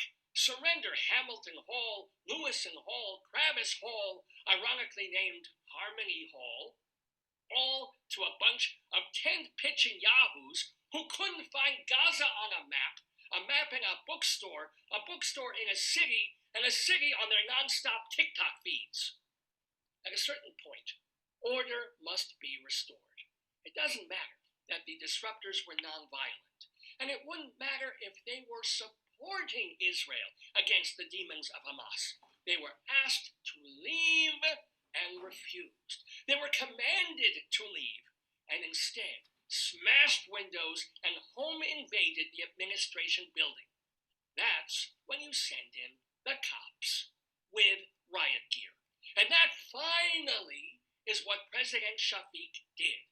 After a week of letting the hyenas run the zoo, she called in the NYPD who, with exceptional restraint and by-the-book behavior, broke up Hamas on the Hudson, crying sophomores, shrieking professors, double-talking outside agitators, rounded up, plunked on paddy wagons, and slapped on the wrists, alas, but at least temporarily out of commission. This, my friends, is how it's done. Because God knows the cops showed more self-control than I would have to these Morningside morons. The first one to shout "Free Gaza" would have to do it through a mouth full of broken teeth. The first holding a "Divest" sign would have to hoist it with cracked knuckles. And the first Jew tweeting "Cease fire now" would have so much mace sprayed in her face, her eyes would turn all four colors of the Palestinian flag. This is why I am not a cop. This is also why the New York Police Department and every Blue Brigade that has been summoned to these conflagrations deserves oodles of kudos for the job they did and the way they did it. I'm sure many of these officers agreed with the protesters. We're not talking Einsteins here on either side of the grass, but they followed reasonable directions in a professional manner, and they deserve our gratitude and admiration. And when the green tent vermin swarm back onto the lawns of Columbia, NYU, Yale, UCLA, or any other ivy-choked nest of mendacious radicalism, let the liars on the left be met head-on by what's right. This has been a Rabbinical Reflection from Rabbi Sol Solomon, Temple Sons of Bitches, in Great Neck, New York.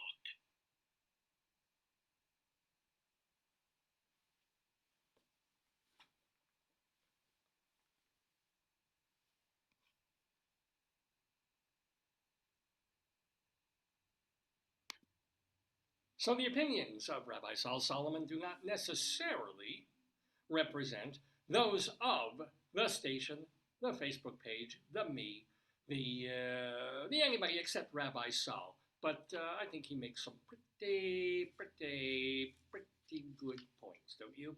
Anyway, Rabbi Sol Solomon has been, as I mentioned, on this program since our very first one, 21 and a half years ago. That makes him an official friend of the Daverhood. Just like our new friend, Bruce Vilanch. Remember that you can see Bruce's, the book that he co-wrote with Gabriel Barry, another friend of ours, and he's a director. He is directing the Dolly Parton-based musical called Here You Come Again, and it's touring all up and down the English coast, but no, it's little towns in England, places like Leeds and Leicester, and I guess it'll hit London at some point. I mean, it's like a West End type thing yet, but these are the kinds of hopes. Anyway, you have, how long is that running? It's going to be going for until September, right? So if you happen to be going to the UK over the summer, you're going to want to check out the new musical co-written by our new friend of the Daverhood, who is Bruce Vilanch. Also, don't forget that Bruce Vilanch's new biography, his second book, talking about the things he learned that seemed like a good idea at the time, but seemed like a bad idea at the time. That will be coming out towards the very, very end of this year and into early next. So thank you so much to Bruce Vilanch for being with us in the Daverhood today. But those are two folks who are on the show. Today's May 4th, 2024. Who's been on the program at other times in our long history? Well, we call those also friends of the Daverhood because we like to keep tabs on them. We like to let you know what they've been up to.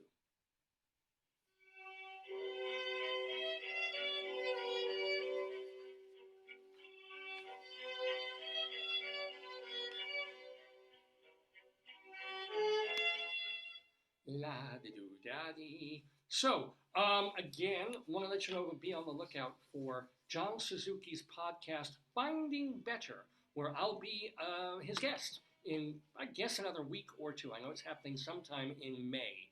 I have the video of it, and at some point we'll show it on this program, But if you want to see its debut, find John Suzuki's podcast, Finding Better. And he's a really great guy, and we thank him for having me on the show. I want to let you know that tomorrow, Sunday, May 5th, Clea Blackhurst is going to be doing her show about Jerry Herman, the late, great Broadway composer. That is happening at Chelsea Table and Stage on West 26th Street. Also, same day, Ruben Santiago Hudson gets a Lucille Lortel Lifetime Achievement Award, and that will be happening at, speaking of NYU, the New York University Skirball Center. That's tomorrow, Sunday. And I also want to give a personal shout out to my late father, Philip Lefkowitz, who passed 3 years ago on, of all days, Cinco de Mayo. Well, could be any day, but Cinco de Mayo on 2021. Miss you, Dad, and if you want to hear my dad on this program, he appeared a couple dozen times, especially during the early and middle years, when he would call up late at night and we'd still be on the radio just because we had extra time, which was kind of great. And you can hear him at his best. So big shout out in heaven to my dad, Philip. Now, I want to let you know that today and tomorrow, Marilyn May, who is in her early 90s, is appearing at 54 Below. Right? I know she might be, I get confused now because she's either early 90s or she might be mid 90 years old, but still going truly strong. Marilyn May appearing at 54 Below in Manhattan. On Monday, which would be, let's see, yeah, May 6th, you've got Ronald Rand, our great friend Ronald Rand. He is back in New York. He had not a Fulbright, what do they call it? He had a special kind of fellowship and scholarship thing I believe he was in Greece. So yay for that. Well, he came back, and now he is going to be, with his book, Solo Transformation on Stage, doing a signing and a reading and an event for the book that he published about a year or two ago, and that is at the Lambs Club. Yes, the Lambs Club is still around. It's over on West 51st Street. So Monday evening, go check out the delightful fellow, Ronald Rand, and buy his book, Solo Transformation on Stage. Then, on Tuesday, Tova Feldshuh will be appearing at a benefit for the East Hampton Cabaret. Who knew they had cabaret out there? Which they probably should, because it's like the Hamptons, and they've got the Bay, what was it? Oh my gosh, I've forgotten the name of the Bay Street Theater all the way out on the east end of Long Island. Anyway, Tova Feldshuh appearing May 7th at the East Hampton Cabaret benefit, but this is going to be held in Manhattan at the Triad Theater on West 72nd Street. So yeah, support all the stuff going on Long Island, but the actual benefit is in Manhattan. Probably a pretty good idea. Letting you know that on Friday, May 10th, Peter Noon is going to be appearing with the band you know him for. However, many members are left and new old members, but it is Peter Noon, the lead voice and personage of Herman's Hermits, and they will be at the Suffolk Theater in Riverhead, Long Island on Friday. And then Friday and Saturday, Suzanne Bachner is the author and director of her show, The Good Adoptee, and that's being done at the Cabaret on Main. But this one is in East Haven, Connecticut. I know, it all gets confusing. And she's not in it. She wrote it and directed it. She appeared in it, I think, in New York, but they have another actress playing, well, her. And again, this is happening on, when is this happening? It's May 10th and then into Friday and into next Saturday.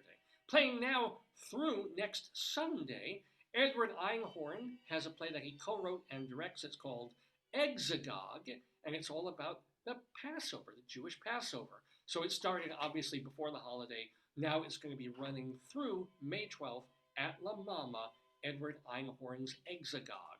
One of the also, speaking of things running through. Check on the teeth, honey. Oh, okay.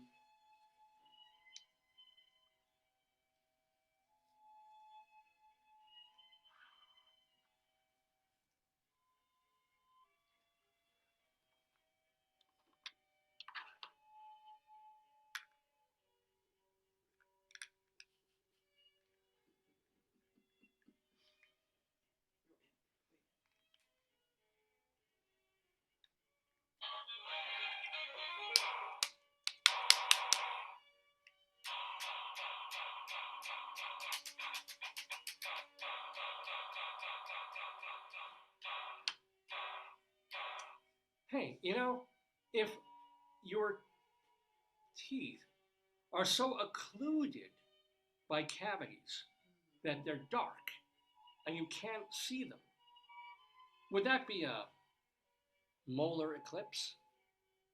Thank you. Thank you very much. Getting back to the Friends of the Daverhood, want to let you know that Jill Eikenberry, the actress and one half of the Tuckerberries, she is in a play called The Two-Hander at New Jersey Repertory Theater that is now through next weekend. And congratulations to a really wonderful guy, a very good playwright named Jeffrey Sweet. Jeff has a play that he did in New York, or wrote and was performed in New York a couple of years ago called Kunstler, about the left-wing lawyer William Kunstler. It's now being done at the White Bear Theatre in London through May 18th. So again, another reason to go across the pond. Go see Bruce Vilanch's Dolly Parton play and go see Kunstler by Jeff Sweet. So congratulations on that. Playing now through May 22nd, only on Wednesdays, Tammy Faye Starlight is doing her thing as Nico, the model and chanteuse of the Velvet Underground. That is happening at Joe's Pub at 425 Lafayette Street downtown. Neil Berg has written the score for a new musical. It's called The Sabbath Girl, and it's playing at the Penguin Repertory Theater over in Stony Point, New York, now through the end of May. Now through June 2nd, Jimmy Tingle, the comedian who was on here, I guess a couple of months ago. Jimmy Tingle is doing his solo comedy show called Humor and Hope for Humanity. He's a very positive, optimistic kind of comedian, and he'll be at the Soho Playhouse on Van Dam Street in New York. And Gabriel Barry is directing A Sign of the Times. We mentioned Gabriel Barry because he wrote and co-wrote and directs the Dolly Parton show that we've been talking about. Well, if you want to see his work off-Broadway, you can go to New World Stages for the 1960s-based revusical A Sign of the Times that will be playing just till June 2nd. On Broadway, Hadestown features Lillias White. On Broadway also, the music of Alan Menken may be heard in Aladdin. Off-Broadway, Alan Menken's music is heard in Little Shop of Horrors. And then, don't forget to go see Seth Bisson-Hirsch's Seth's Talent Showcase every Tuesday evening at Don't Tell Mama, speaking of cabarets. K.T. Sullivan is at the Algonquin on Tuesday evenings. This is a particularly long Friends of the Neighborhood. Eric Comstock and Barbara Fasano, of course, too. Yeah, let me just, it's like, thump. But you know what? My heart is thumping with love for all these people who've been on the show. Comstock and Fasano were delightful. See them at Birdland on Tuesday evenings. Vince Giordano and the Nighthawks. Catch them at Birdland on Monday nights. And then, of course, Jim Caruso's Cast Party every Monday night at Birdland. Tickets for all these events, birdlandjazz.com. Also letting you know that Michael Guerin plays piano at the Roxy Hotel Tuesdays through Saturdays. Not only that, you can't get there, you're not in New York, you're busy part of that night. Hey, log in or just watch Michael Guerin's Facebook page, because he live streams and he'll take requests and everything when he's out there in the lobby or in the room at the Roxy Hotel doing his thing. So, yay. Finally, Evan Seplow is the founder and editor of StageBuddy.com. David Sheward writes theater reviews for TheaterLife.com, CulturalDaily.com, and my own TotalTheater.com. Plus, Vicky Quaddy does her two shows, Are You Smarter Than Your 8th Grade Nun? And, of course, the beloved Late Night Catechism. She does them mainly in the Greenhouse Theater in Chicago, but also up and down that whole area, and she's touring more and more with it and looking for other venues. So, yeah, I mean, that show's been going on for 25, 30 years. Keep it going. And then, let's not forget Leslie Hobank Blake and our friend Charlie Gross, who review theater on their show Two on the Aisle, which may be watched bi-weekly on Manhattan Neighborhood Network, with clips and also entire episodes also archived on the YouTube channel that Charlie Gross runs, Two on the Aisle. And those, my friends, are the friends of the Daverhood.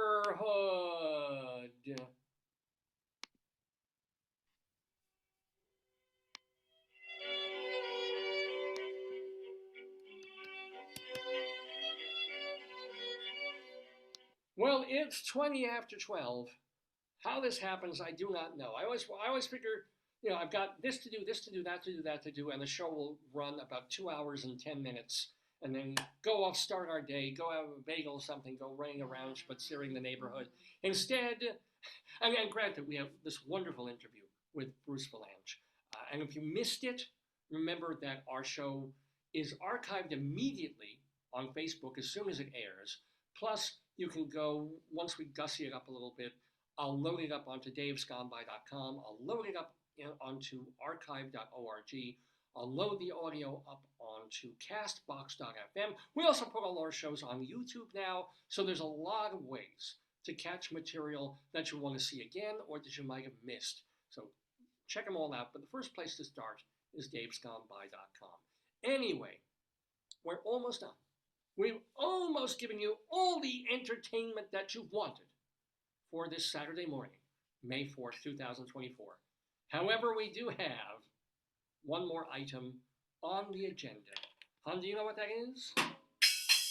Yes, it's time, and not a moment too soon, for the Colorado Limerick of the Damned. See, Joyce and I lived in Colorado for about 13 years, and while I was there for no good, certainly never a good reason, I decided, hey, let me see, just for funsies, if I can write a poem about as many places in Colorado as I possibly can. And making sure to rhyme, with that place in Colorado. So, I can do Pueblo in the middle of a sentence, but can I rhyme? I can't rhyme something with Pueblo when it's the end rhyme, and it's a limerick, so you got to do it 3 times. So it's been tough. Sometimes easier than others, sometimes tougher than others, but I've managed, and I keep it going, and we have almost 300 of them now. 300 limericks of the damned. And we found a new one this week, ladies and gentlemen, because I found this whole other wiki page of places in Colorado that has ghost towns and towns that were there 50 years ago and no longer are, so they count, or I'm making them count. It's all good. So this time, we're going to go to Acres Green, Colorado. This place called Acres Green for our Colorado Limerick of the Damned. You're the poetry man. A limerick is a comic verse of 5 lines, in which lines 1, 2, and 5 will end with words that rhyme. And likewise, verses 3 and 4 also end with words that rhyme. So this is a limerick. Rocky Mountain,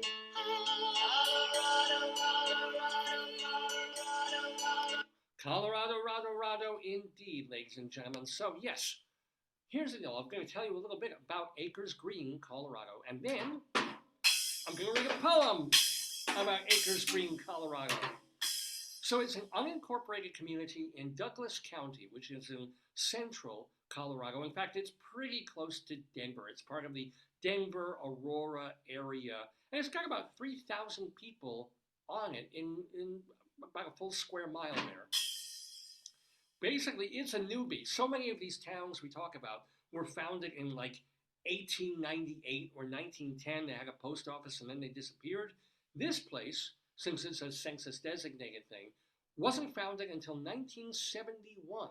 And it was during the energy boom, the gas boom of the early 70s. And then by the late 1970s, the area had a library, a park, an elementary school. However, this is kind of cool. The library was torn down to make room for a highway. Should tell you everything about that kids today. So in the late 1990s, however, there was another boom. This was the tech boom, the bubble, if you will. And it brought more development, particularly around Lone Tree, which is directly to the south of this incorporated community, Acres Green. The Acres Green HOA, the housing thing, was established in 1973, and back then the annual dues were $4. Oh, wow. $4 to live in that community. In the 50, 40, 80, 90, 03, 13, 20, 50 years since then, it has gone up 10 times. And yet, the annual dues are still only $40. I don't know what you get for that. This is not like the HOA that mows your lawn and cuts your trees and shovels your snow. It's just, hey, live in this community and we'll put up a sign every year or something. But think it's just, that's how they do it. we'll give you a balloon. We have an Oh, you HOA get a like that. balloon? I think you might get a balloon. But Okay. here's the deal. Now, as part of that $40 every resident there pays to live in Acres Green, Colorado, they get to hear this poem immortalizing the town of Acres Green as one of our Colorado limericks of the damned. Let me get my hell glasses on.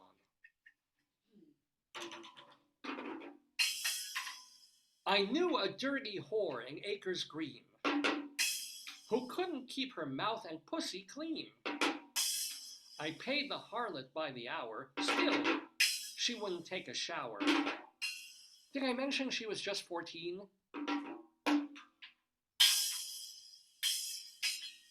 Please send please send your complaint letters and HR filed complaints to davesgoneby@aol.com.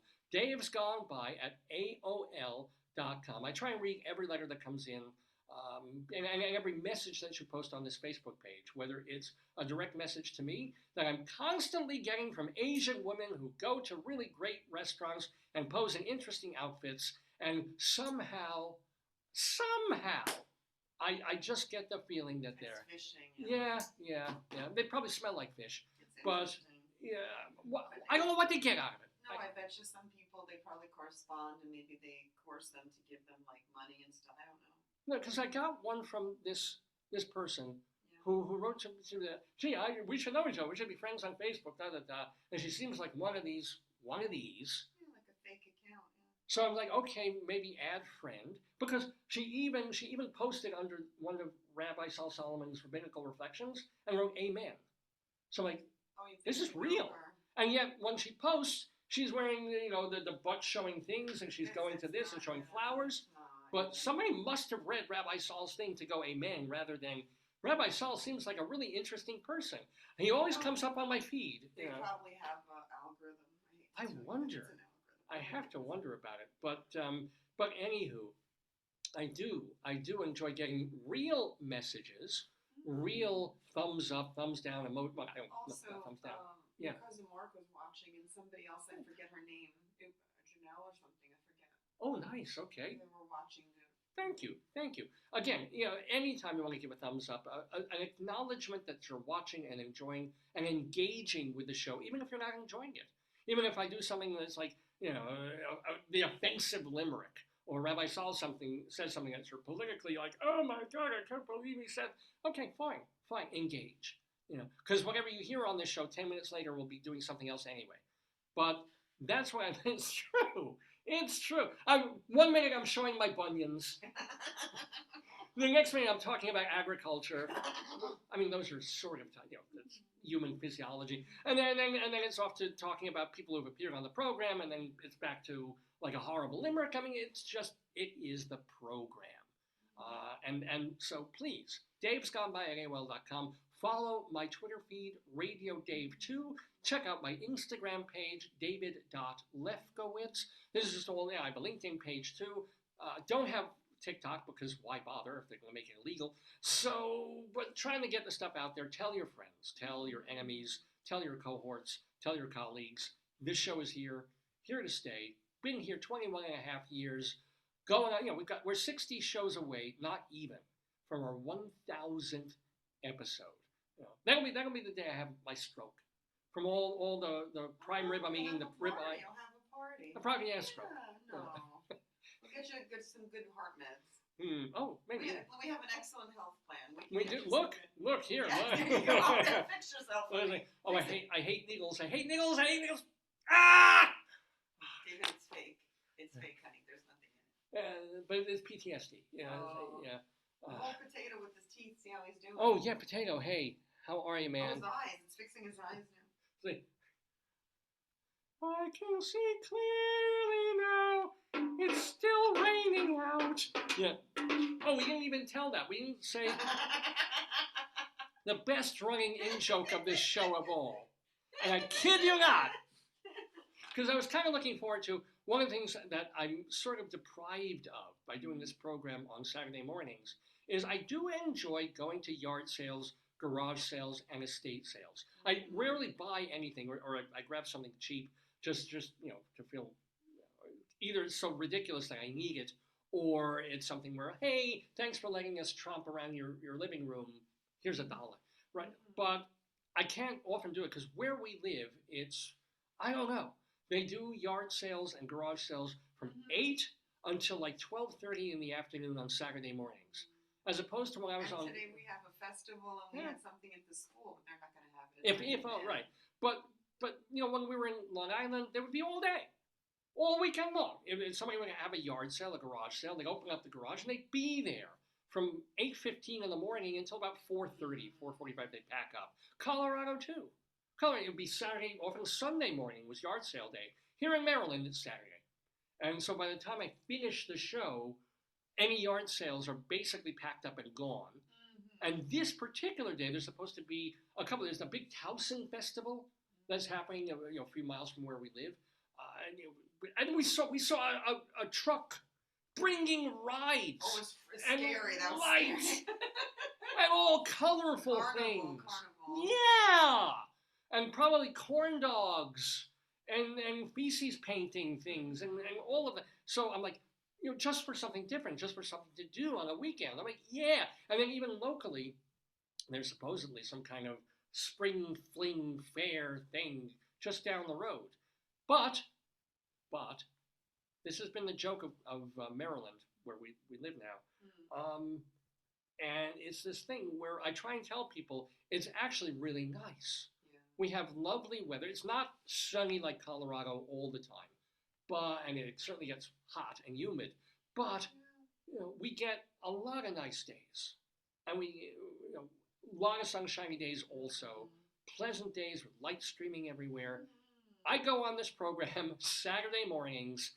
The clouds come in, the demons hover, and the rains. I mean, out of every 10 shows I do, I think one is actually on a nice, beautiful, sunny day in Maryland here. Every other time, it's a joke because also we have in this room we have windows, we have light that comes in from them.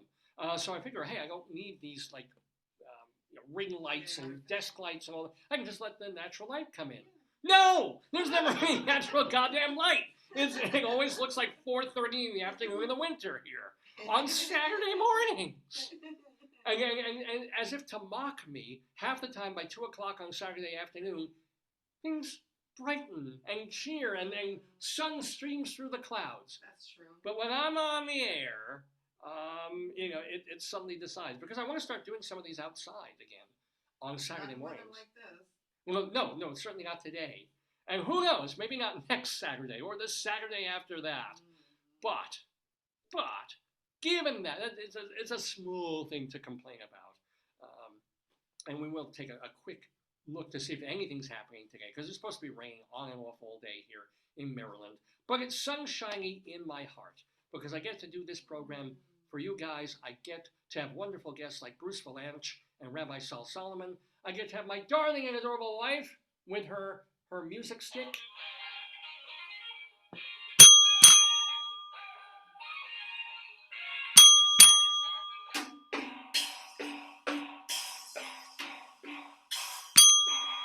Give me the drumstick, I'll play. Oh, you want to do? Yeah, Joyce is now.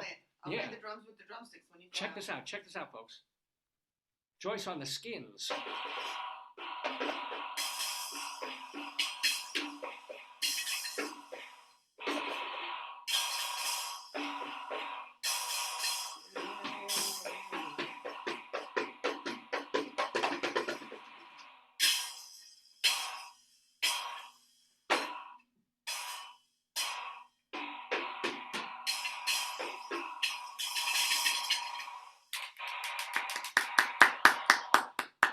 It's like the Grateful Dead solo in Monterey. Well, you've been watching the 942nd episode of The Dave's Gone By, Facebookio, Podcastio, Programmio of the Stream.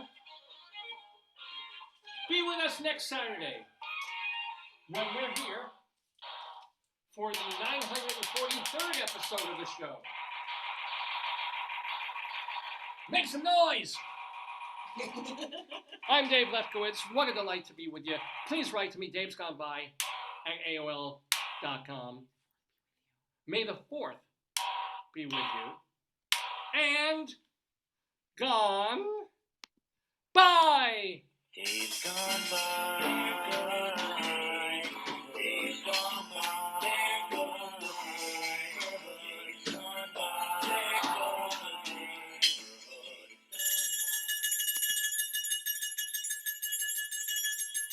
Can someone get down? I can't see the phone. Well. See you next time, folks.